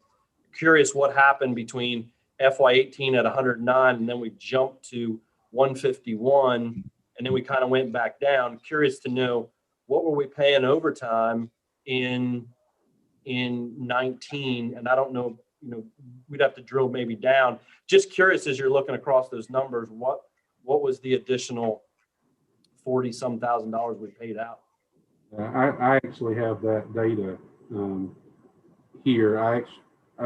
For this particular line where we're talking about overtime. So the bulk of this overtime really comes down to dual employees. And I think we had a discussion about this with the board around fiscal year 19 and 20. We have dual employees, and when I say dual employees, I mean employees that have dual jobs within the district. So they have a primary job and then they have a secondary job. So you may have a campus supervisor who at primary job is campus supervisor and their secondary job is a bus driver. Or you may have a custodian, primary job custodian, secondary job, dual job would be driving the bus, transportation. And then we have, of course, the transportation department itself has drivers that have a full-time job. They drive routes, and then they drive after-school events such as after-school tutoring. They drive events to basketball games, football games. They take students on field trips. All of those are additional pay situations where overtime would kick in after their primary job, after they reach 40 hours on their primary job. So the bulk of the expenses on the line that I've highlighted is related to dual employees in the departments of campus supervisors, custodians, and transportation. We had a discussion with the board about that dual job situation, and we've just made an effort to decrease, to not hire dual employees if it's possible. When you're in a position of you have someone that's already worked 40 hours and then you hire them for the second job, such as driving a bus at an overtime rate, you actually get into a position where if you were to just hire a new employee, you would get more work hours and essentially more service to students than if you have someone working at an overtime rate. So we've just made a conscious effort to try to reduce that as much as possible and just keep that at the forefront of our minds. So, I'm sorry, Mr. Brown, I got a question there. So if I'm a new guy, I'm a campus supervisor. I work how many hours a day? You're on a 40-hour, they work 8 hours. I work 8 hours a day. I'm contracted to be a campus supervisor. I work my 8-hour days. I'm under a contract to do that work for a campus supervisor. And then I might, after my 8-hour day, I'm going to go drive a bus or do something else for us. Yes. So my question would be, Maybe drive a bus, but it may also be working a football game at night. It may also be working security in a basketball game. It may be driving a bus, as we talked about, driving a regular route, or driving special events. Those are all possibilities. gotcha. Now I can see the campus supervisor. I work but there might be an event in the evening. But if it's a bus driver, I'm still trying to wrap my head around dual drivers. If I'm working my 8-hour day, that's a different classification of a job to be a bus driver, right? That's not. I'm learning this, that we actually have teachers that are bus drivers. But if I teach my regular hours, then I finished my duties there, and now I go and pick up a different set of job skills. That's not a separate, you know what I'm talking about? We're talking about two different jobs. Do those people sign a different contract? Good question. Yes, they do sign a different contract. However, the guidance that's been provided by Wage and Hour and Arkansas Department of Education is that even though like a campus supervisor or a custodian may drive a bus, and that's actually two different types of jobs, right? There is still an overtime rate, and we call that, if a driver is driving overtime, that's a pure 1.5 times overtime calculation. However, if you have people in two different jobs, so you have maybe a campus supervisor that drives a bus, those are obviously two different rates of pay. But there is we refer to it as blended overtime. So you take the number of hours that they work at their primary job at that rate of pay, and you take the number of hours they work at the second job at that rate of pay, and you calculate an average overtime rate. That's called blended. And you average those based on the number of hours they spend at each job. So it's a weighted average, but then that is used in determining the overtime rate of pay. And in some cases where a campus supervisor may make more an hour than a driver, so when they drive a bus, their overtime rate is more than an actual bus driver would make. So, that's a good question. Even though it is a totally separate job and they do get a contract for it, since they're classified employees, it is an overtime situation, and that is called blended overtime. And that's in statute? That's in the law? Yes. Hey, Brian, if I'm in my primary job and I say I only worked 30 hours, but I got paid 40 because I have time off, I'm trying to say, so I haven't really worked overtime until I've actually worked 40 hours, correct? That's correct.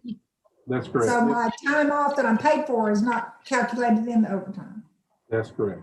Okay, thank you. That's a good question. So if you have someone who has taken 2 full sick days in a week, and they work a Saturday in that same week, that Saturday would be at their standard rate of pay, because 2 of those days were calculated using sick leave pay. It wasn't actual hours worked. All right. Okay, thank you. Just wanted to make sure. Yep. Thank you. Dr. P, you good? Yeah, just that follow-up question that, if you could put that on there for the board. I think we should separate out bonuses versus what we naturally pay in additional compensation. But I appreciate the blended overtime. I'd love to see the statute on that. Okay. Mr. Bryant, just on my timekeeping here, we have a little less than 10 minutes to stay. I think Ms. Williams had a question. I have a question, Mr. Brown. Last year when we had this issue, you were talking about, Mr. Williams said one person made like $40,000 in 1 year, which I never believed that you all would give one person $40,000 a year for overtime. But how do you all justify this and keeping times? Because I think the biggest issue our district has had, it has been a great deal of favoritism. It has always been an issue with the bus drivers. You let one run more than the other. Even with some of the persons that worked in security. I think, Dr. Paluska, that is something perhaps you're going to have to clear up and clean up, because these are issues that the board has had to face. They suffer from favoritism, they partner, and how do we continue to document all this money we paying people overtime? I'm not talking about the people who doing the after school stuff, like doing the football, basketball, that area. But here people work 8 hours. We're paying teachers after school, all of this 8 hours. We need some compensation. We're paying out all this money, but I don't see the work where it's going. I'm not talking about the people I see, but it looks like we spend a whole lot of money on salaries, but I don't see the people for the money. That's my concern. Thank you. And thank you for that, Ms. Williams. We'll make a note of that on overtime. And if I'm hearing you correctly, maybe favoritism that, I'm going to give Greg more hours than another employee. We'll have to look at that. And if you recall, one of the things that I've been adamant on, and I think we've got to take a look at, is not only compensation study, which is a full audit that really looks into how people are being paid, salary schedules, how they get paid, placed on those. But we've also got to look at the correlation and the connection between our finances and our HR department, and how those items are being coming in. We will look at that. Okay, sure, appreciate it, sir. Thank you. Yes, ma'am. Can I jump in real quick and just say the overtime approval? I mean, if we have let's just use the buses, for example. If I know someone's already worked their 40 hours and I have someone who's willing to work that's only worked 32, why would I approve someone overtime when there's someone I wouldn't have to pay overtime? What's the overtime approval process? Is there one? Yes, there is an overtime approval process. I don't know that it will apply exactly as what you're talking about here. If an employee's been hired as a dual employee, then there is, I guess the transportation director's discretion. He uses the people that are available to him. However, let's just say that we're talking about pure overtime situation where maybe a campus supervisor has worked at 40 hours, and let's say that there's a band concert that evening coming up that he needs to work that would result in overtime. The process that you have to follow there is you have to get prior written approval for that person to work overtime from your, I think it says from 2 executive directors. I would have to revisit that policy, but where there's a pure overtime situation and someone asked to work over, there is a written prior approval process that is in place. Thank you. Yes, ma'am.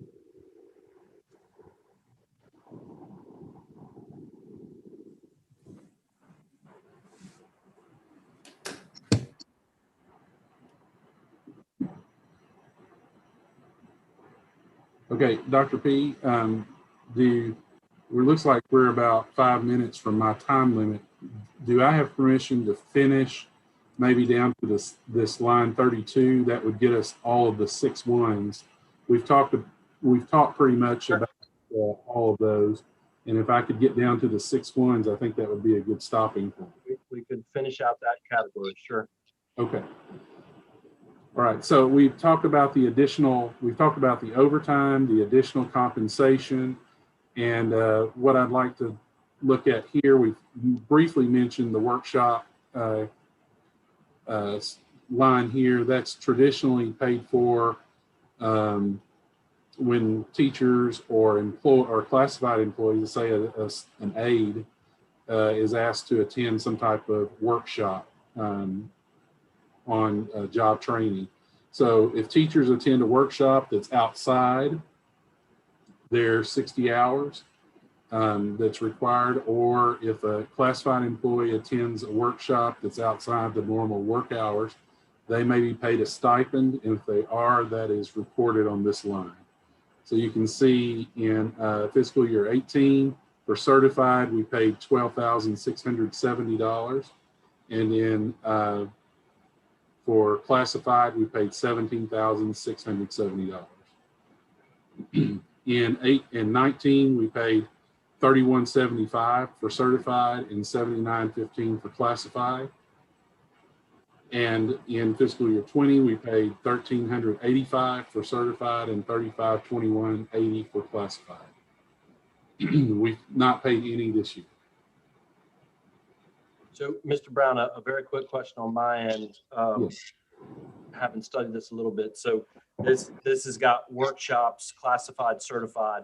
I know later on the budget, we're going to get into where there's a professional development line, and it has professional development, certified, and classified. So the question would be, what's the difference between workshops here and professional development there? That would be workshops, or is that stipends? That's a good question. So these are the 6-1s. All of the 6-1s that we're covering tonight are salary payments to employees. So this is paid to an employee for salary. And when we get down into the budget, we get down into the expenses that are not salary and fringe. We have professional development for certified and professional development for classified. That may be a registration fee that's paid for a certified teacher to attend a workshop.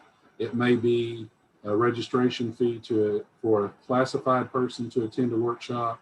It may also be a consulting fee where we bring in to work with certified or classified employees.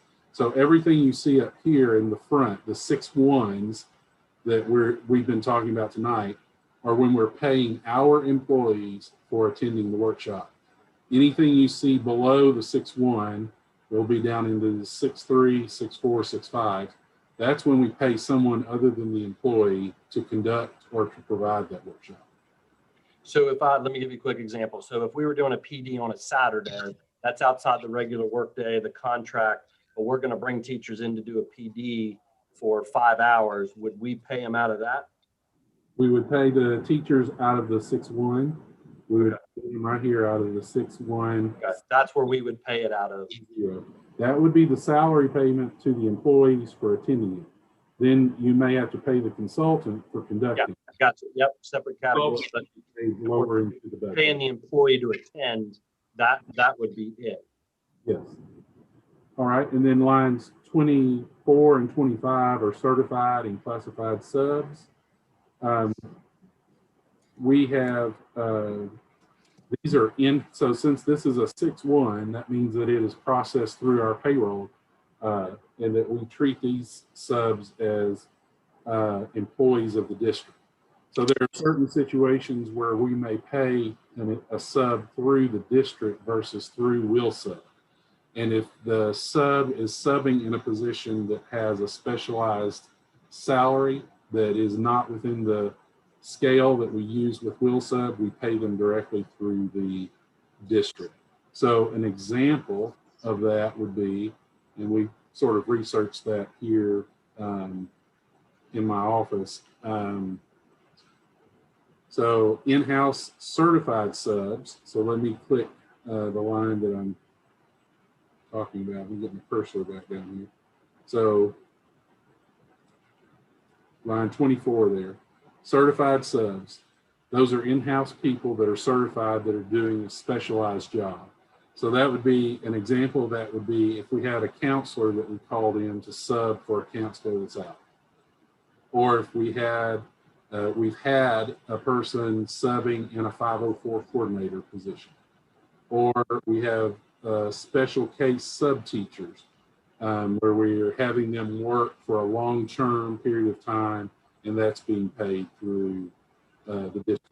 Those are examples. On the classified line, those would be temporary in-house sub jobs, and those examples are we have subs that work in the HR department at specialized times of the year. We also have sub nurses that come in and sub for our nurses that are not paid through Will Sub, they're paid through us. We also have people that work at our switchboard that are paid through us and not through Will Sub. So those are examples of lines there that where we use specialized internal subs that we pay. We don't run those through Will Sub. I have a question with that. Yes, I'm ma'am. just curious, how do you come up with what you want the budget spending to be? Because I'm noticing that every year that we've come up with a budget, we've always gone over. So how do you come up with what you predict to spend? Because we keep going over. Yeah. What we're going to do, future wise, just look at an average. Sometimes that average comes under, and sometimes the average goes over. But we're just going to look at an average and try to. It's kind of hard to predict, sometimes how many times some people in specialized jobs will be out. But we'll make our best guess on that. And then, as I stated, if we need additional money in this budget, we can always put it there, or we can transfer from another budget. But we try to make our best guess at the beginning of the year. But that's a good question, good observation. And I just want to jump in on that. Just to, Dr. Rez asked a really good question here, right? And I think this is what, as we look at this budget, this is a good example where, and she asked a good question, right? And we paid 62,000 in 18, we paid 76 in 19, we've paid 70. I mean, we should be taking the average of that and coming up with a budgeted number that when we set the budget for the following year, because obviously, that's the whole point of looking at trend data to make predictions on where you think your budget's going to be. Obviously, there are going to be things that happen that might shoot your budget and might be a very specific reason for that. But that's a really good question, Dr. Redis, and the importance of why we're looking at this trend data as we start to build the FY22 budget. Okay, I have a question. Dorothy Williams. Go ahead. Okay, Mr. Brown. Yes, ma'am. Since you say these are new special services, what salaries do these MCL, Master Classroom Leaders salaries, what do they fall under? And I want to know the salaries for those. Is this something individual? Because the problem is, I see we have all of these high salaries for the district our size, and I'm trying to find out. And you were talking about special categories. What category do they fall under? That's a good question, Ms. Williams. So the MCL stipend is actually treated just like a coaching stipend or a head band director stipend or golf coach stipend. It's treated, MCL as a stipend, and it is in the employee's contract. So it's going to be in the, it's going to be line here if it's paid out of one of the unrestricted funds. Now, I'll point out across the bottom, we have actually 4 tabs that I have in this report. There is one tab called categorical funding. That particular tab encompasses our ESA funding, and that's where most of our MCL stipends are paid from. So it will be from the first two lines. The same type of description is in our other tab. It is the contracted salaries that are paid, and they are funded out of ESA. So to answer your question, they're paid in 61610, and it's paid out of Fund 2281, which is a categorical fund, and that's on a separate tab. Okay. Definitely get you a list, as you've requested, of the MCL stipend amounts and the NCL stipends. There are some people that are full release that are paid, they're released all day, they don't teach classes. That's right. They are funded out of ESA. There's also employees that have a stipend. They teach class, but they carry some additional duties in addition to teaching, and they have a stipend. So there's two different scenarios here. So, excuse me, Ms. Brown. So you saying they get a salary plus they get a stipend? Yes, ma'am. Oh, okay. So what do they do now since school out? So, Ms. Williams, you're asking a good question. That's the same question I asked, right? So we release MCLs from their teaching duty, and then we pay them an additional stipend on top of that, but that is not beyond my understanding. And we're gonna have a whole presentation on opportunity culture and MCLs coming up. It's one of the things I've asked Ms. Ratliff to put together. So we can just focus on that, and then we'll look at exactly where the money's coming from. Most of that, my understanding is, we pay around $2.6 million for MCL initiative out of state ESEA funding. Dr. Paluski, we also use Title I funding for that as well. So it's See, I know how much salary they're making, like $2.6 million for $1 million for some MCL teachers, and then stipends. And I'm wondering what kind of salaries those are. And I know it's about the academic culture and stuff, but to me, I want to know if this money, well, anyway, Dr. Paluski, you have figured that out and have an answer for me. Thank you very much. We can move on. Absolutely. I'm asking the same thing, Ms. Williams. And what we want to show you is all of the, when we talk about MCLs, we want to show all the money that is spent in that initiative. And if it's coming in different categories, like Mr.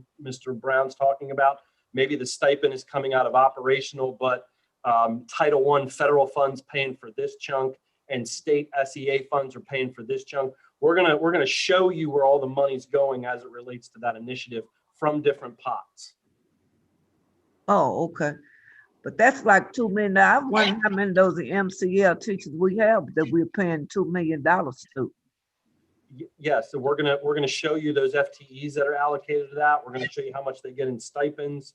We're gonna show you what schools have them. We're gonna show you full-time. We're gonna show you partial release. We're gonna be very, very clear and transparent on how that's being funded. Okay, thank you. Yes, ma'am.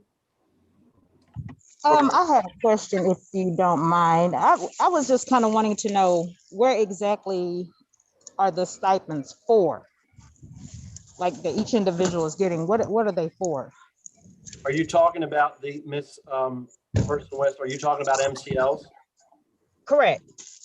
Yeah. So, and I've got some other folks here that can back me up. So here's my understanding is that is, and my probably Ms. Ratliff has explained this better than I can. I'm trying to wrap my head around it. Is there is a, it's almost, I think, and I met with the opportunity folks, I think it's called an incentive bonus, that they are getting additional stipends. And my understanding is some might be getting in the neighborhood of about $10,000 stipend, a bonus stipend, but that bonus stipend is my understanding is tied to data that they're supposed to, it is more of a motivator to help improve outcomes for students. Ms. Ratliff, that's on here, if you fill in my gaps for me, please. Sure. So the stipends that the MCLs receive, if they're a partial release, they receive a stipend, they're teaching a regular classroom, but then they are released with a Reach Associate, which is like a paraprofessional that covers their classroom while they go coach and team teach with other teachers in their area. If they are like, if they're over 1 to 3 teachers, they receive a lower stipend, and then all the way up to 6 to 8 teachers goes along with what Dr. Paluski is talking about, the $10,000. It goes up according to how many teachers they're over. The stipend also pays for after hours work, where they attend professional development off a contract with public impact. It's the extra work they're putting in to pull data reports, because their stipends are tied to the data. The data of all the teachers that they are over is their responsibility too. And I believe, Ms. Williams, in our strategic planning with exec team, I believe we have an opportunity culture presentation coming at the end, somewhere in March, where we're going to talk about what it is, what we're spending, and results, which is my question. Are we? I just think certain things need to be reevaluated because we're in pandemic, no kids in school, less teachers. You know what I'm saying? I'm just talking about our spendings because we need to spend monies everywhere. And I'm not trying to, I'm just being objective. It needs to be presented to the board because nothing has changed since pandemic. So what are they doing?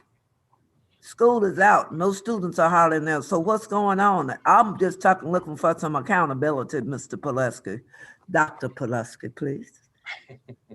Dr. Bliss, if I can say one other thing, Ms. Williams, that program also is a 2-year program where everyone has to reapply. And right now we are in reapplication year. So right now, they all have to reapply. That's why we're looking at the program, to look at the data, to see if it's effective. And all of the MCLs that we're talking about and the funding, it is all coming out of Title I or ESA funds that are allocated to those buildings. So the principals and their leadership teams have decided that's how they're using their funds in those buildings.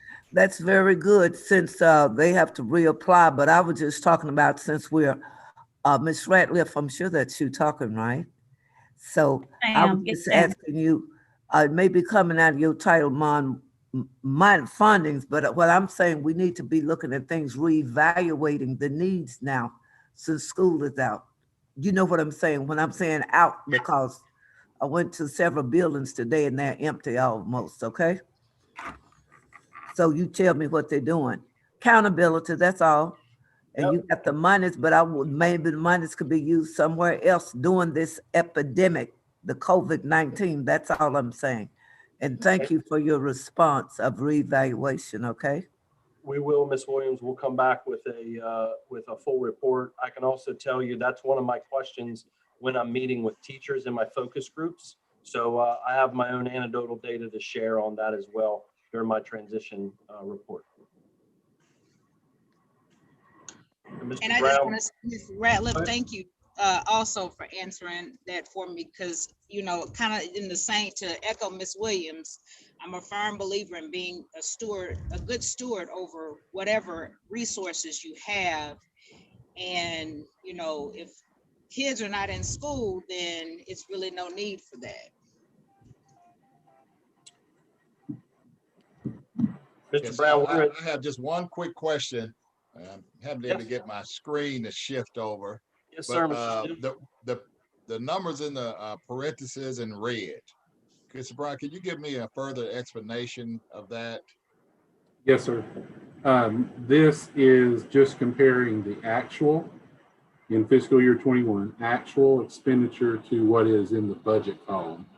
So, did we overspend in those areas? Well, we're spending what's expected. There's just nothing in that budget column that makes that number at this point red. So to answer your question, it's red because there's no budget there. No budget. So why, if it's not in the budget, why are we spending in those areas? Yeah, ADE does not require that we budget every line. We know that these expenses are built in year to year. There hasn't been, there's just not been a move to actually budget that. You can see that this has never been budgeted. But in talking with Dr. Paluski, he's expressed an interest in evaluating that process and actually getting a line item budget in there.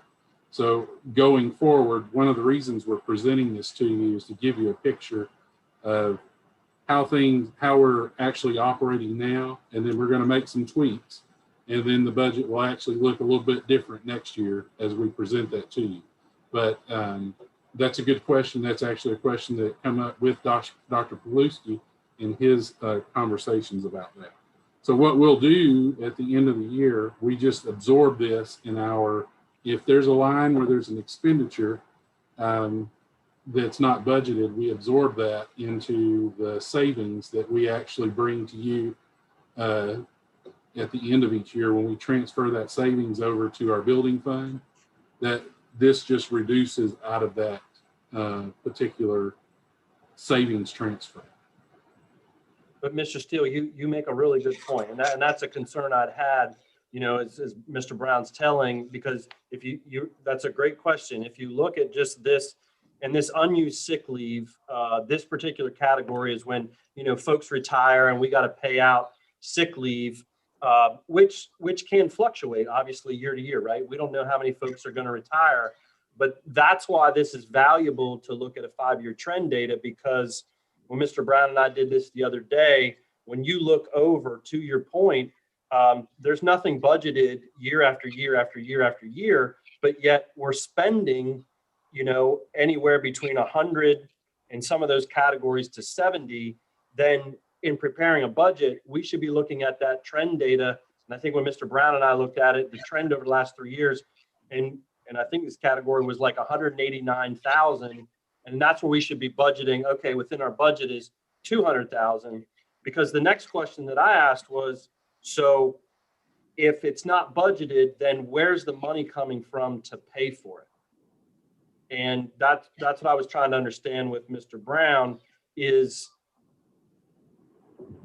and maybe Mr. Brown, you can explain that, because I was still trying to figure out, you know, it's my understanding that there's money that we have that's not necessarily budgeted, but it is used fluid to fill in holes, as an example, to what you brought up, Mr. Steele, because if you look at all those lines right there in 6/18/10 to 6/18/29, they're all deficits, but there's no budget. So where is the money coming from to fill in those holes? And that's just a concern that I have about how we've been budgeting. Where is that money, and how much of that money do we have that is within? Because one, if you went up to salaries, traditionally in school systems, and I think we all know this, that, you know, when you look at budget to actuals, because salaries is one place where you obviously are going to have a savings every year, because as people retire at higher salaries, you're hiring new folks. There's always going to be a cost savings there. I can see where that's one area that we're saving, but I can't, you know, as we're going through how we've done it in the past, where is that money?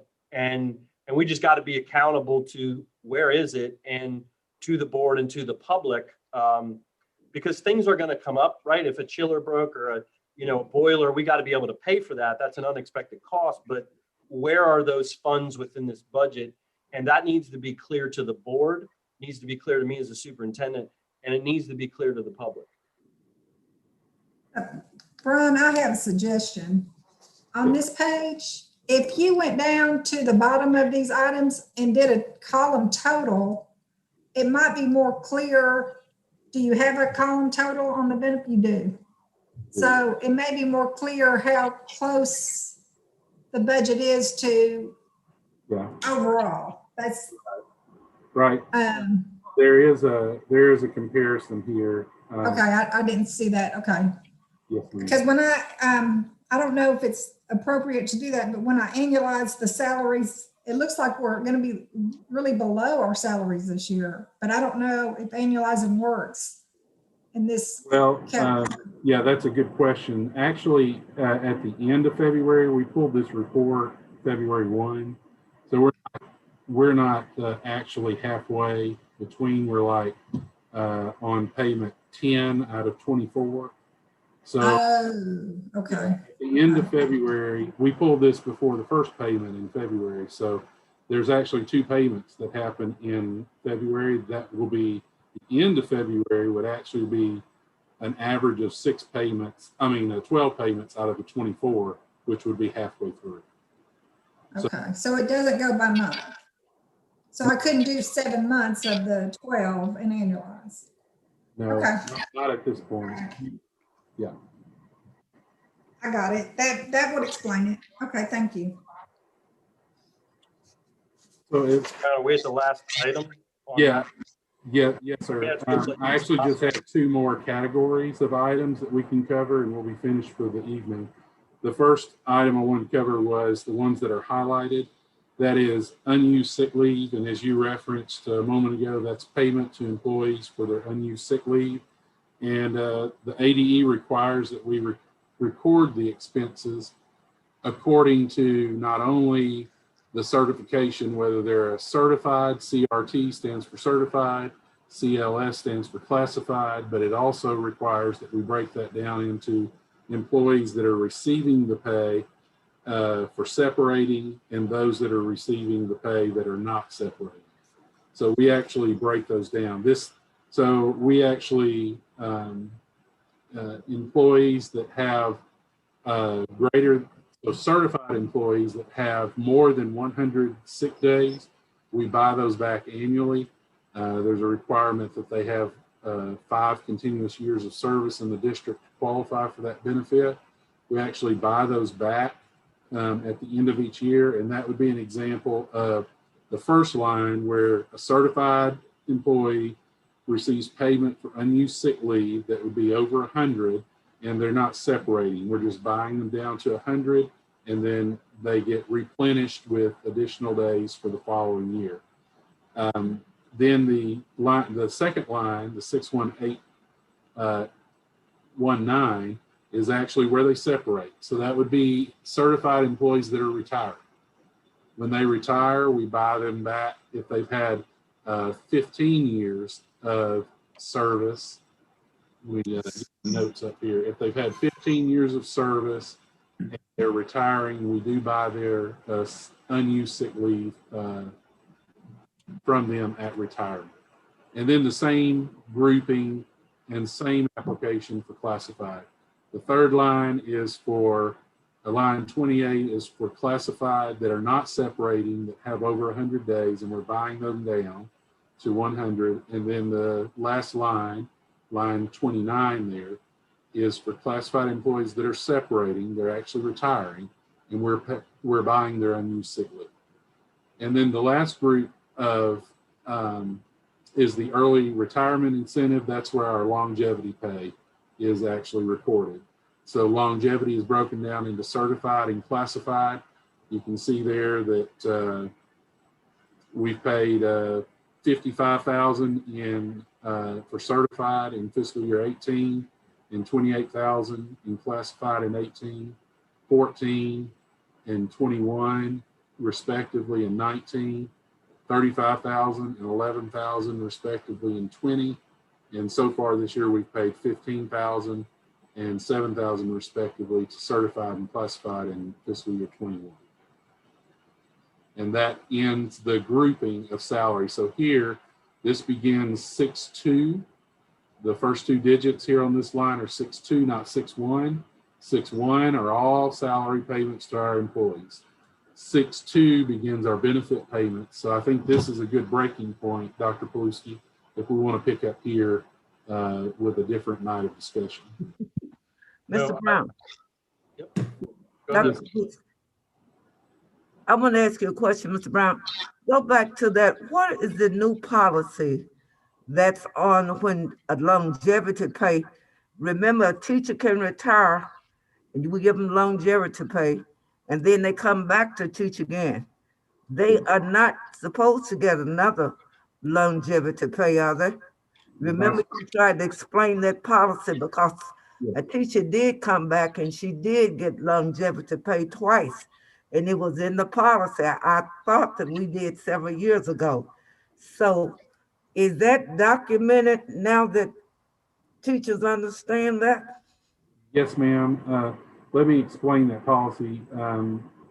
We about 3 years ago, the policy was changed, and the board changed that to receive 1 longevity payment at either retirement with ATRS or when you actually retire through ATRS from the district. So you can either retire with ATRS and continue working if you meet the qualifications through Arkansas Teacher Retirement. That's generally people with 30 years of service.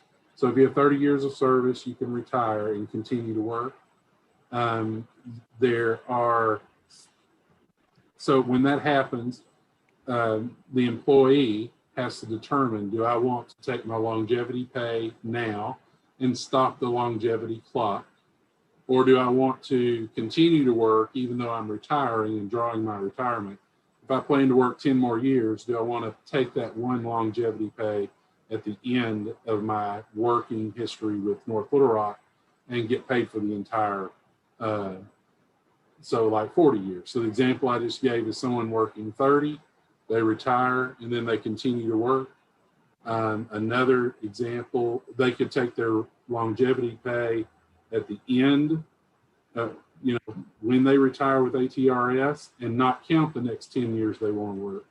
Or they could wait and take that one longevity pay when they actually stop and retire with North Little Rock, and it would include all their years of service. So the example that you gave me, if we're, I think you and I discussed maybe that scenario or one close to it. There was an employee who retired prior to the policy change who received a longevity pay. And she came back to work before that policy change. So now she's actually in the system again under the old policy that says you can get another longevity pay. So she was an example of a grandfathered in employee that had already received one, but she was rehired before the policy was changed. So after the policy was changed and she stopped working again, she received a longevity check. That was the one under the new policy. So that was a special case scenario where that particular employee was straddling two policies, but our policy now that's in place for people that have not received the longevity pay is you get one and you can choose when you want it. You can choose if you want it when you first retire with ATRS, or you can choose that you want it when you retire fully from North Little Rock School District, but you only get it one time. You make that decision.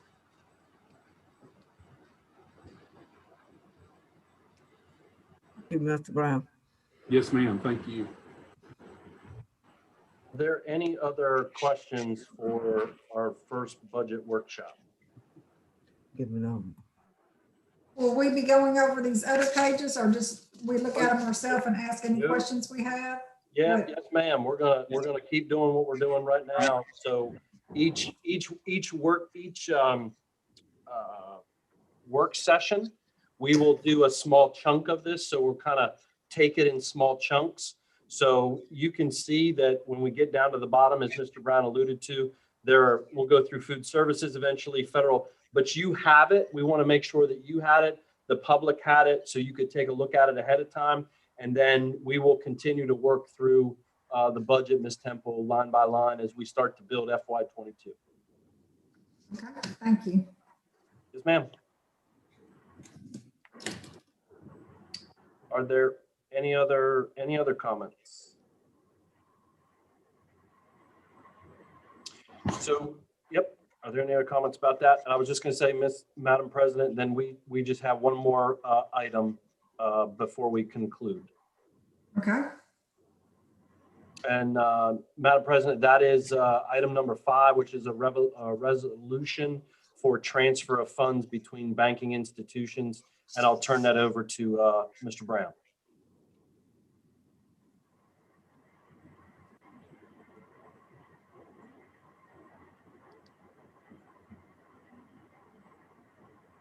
All right, thank you, sir. I'm having trouble navigating, swapping screens, and still working on that.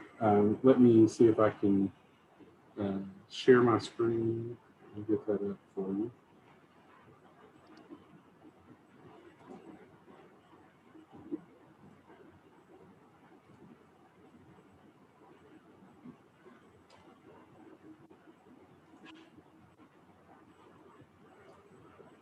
Okay, so what I'd like to just get in front of you tonight and answer any questions that you may have.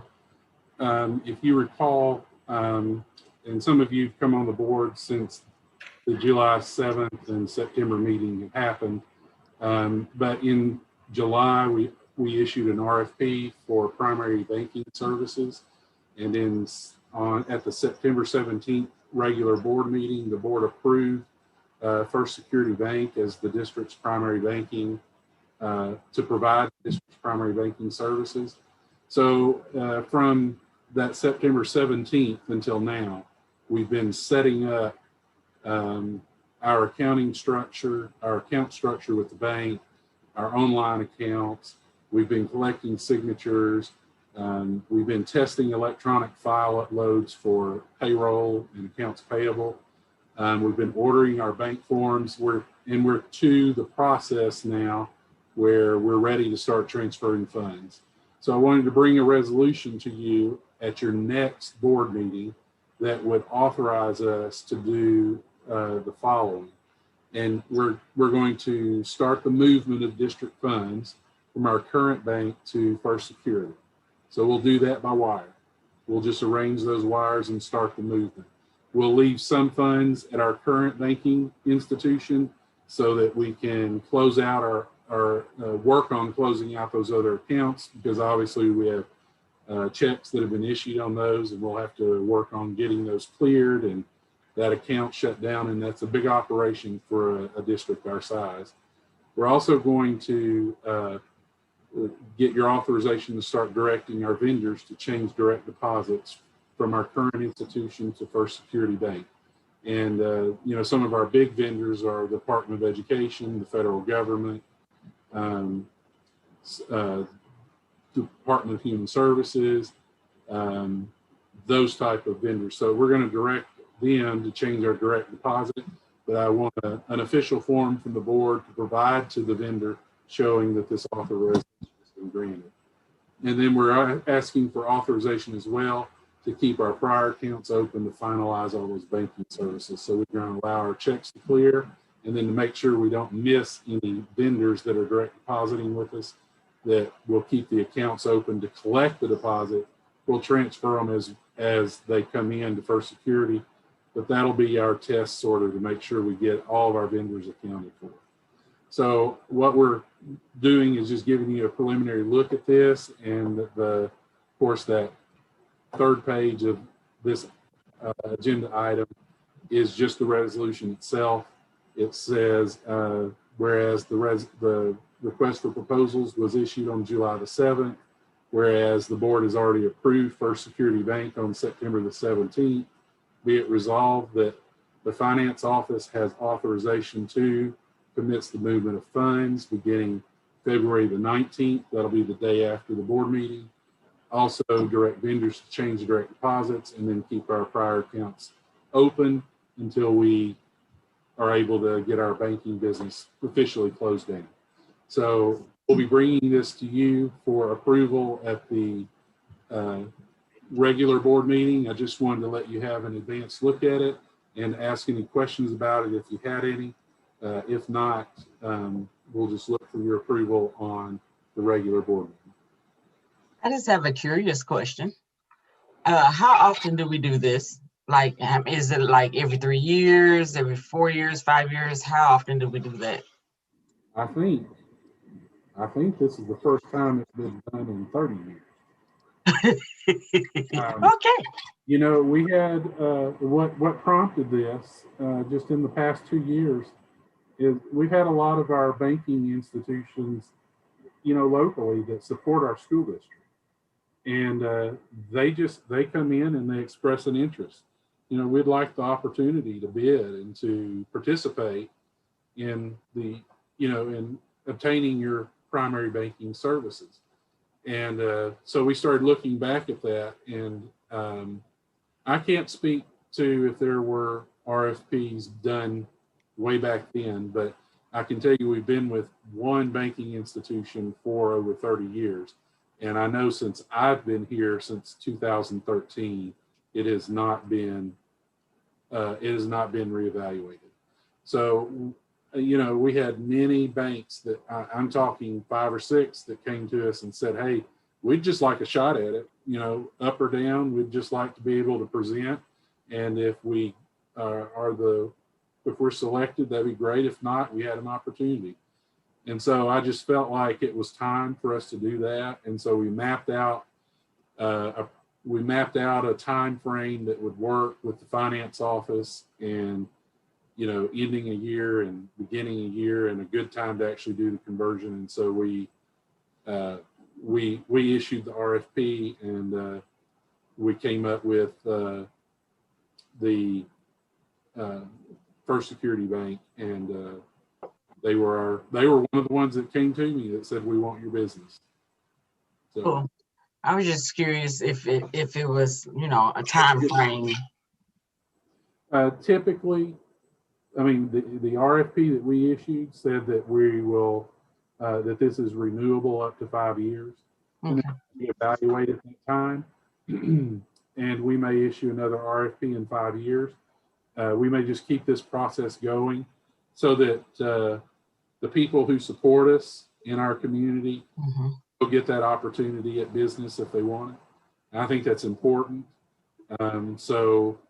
We've started this process, and First Security knows it's not feasible for us to do it every year or change a bank every year. It's a big undertaking, but we put a 5-year time frame on this agreement, and then we'll reevaluate it in that 4th year, and we'll determine whether we want to extend it for a year or 2 or go ahead and issue another RFP. But I think there just needs to be a process in place, you know, that gives local banks an opportunity to have our business. Mr. Brown, Yes, ma'am. for transparency's sake, is this the same bank that now holds our bonds and refinancing? Well, they are different. No, I'll say that. The banks that hold our bonds are U.S. Bank, Farmers Bank, and Bank OZK. The group that is our financial advisor is a branch of First Security. That's Beardsley. So Beardsley is associated with First Security, but they're a totally different, they're a bond advisor branch of First Security. This is actually through the banking branch. So to answer your question, our bond funds right now, before we refinance them, are with 3 different banks: Bank OZK, U.S. Bank, and Farmers Bank, located in Stuttgart. Those are the 3 banks that have our bond proceeds. Thank you. I just needed that clarification for the public. Thank you. Yes, ma'am. Thank you. Well, thank you, Brian. I know this is a big undertaking. It was one of those things I used to hate. We had to do it every 3 years, and I hated it when it ran up. So thank you. We're getting to the end. It's just whenever you start talking about moving millions of dollars of public funds, we just want to be transparent. We want the board to know exactly what we're planning. We want you all to know it and approve it in advance. And so that's why we're doing this. We're just wanting you to know the transfer of funds it's time for that to begin, and we're wanting you all to give us authorization to proceed. Mr. Brown, I just want to say, I know you had a busy night tonight with us, and appreciate all the information. Thank you, sir. And thank you, Mr. Zakreski, for coming by the new times you've come by to provide your signature on all the bank forms and our internal uses. So thank you. We've taxed him pretty good with coming by to provide us signatures, since he's the dispersing officer representing the board. Thank you, Mr. Brown. I enjoyed your presentation thoroughly, even the one on budget. We just need a little time, but with the help of Dr. Pawlowski, I think we can just go forward, you know, and with Ms. Ratliff, you know, we just need to reevaluate things because of the pandemic, that's all. And thank you for your services as well as Ms. Ratliff, okay? Yes, ma'am. Thank you. Thank you for your support. Okay. You can stay another year. Thank you.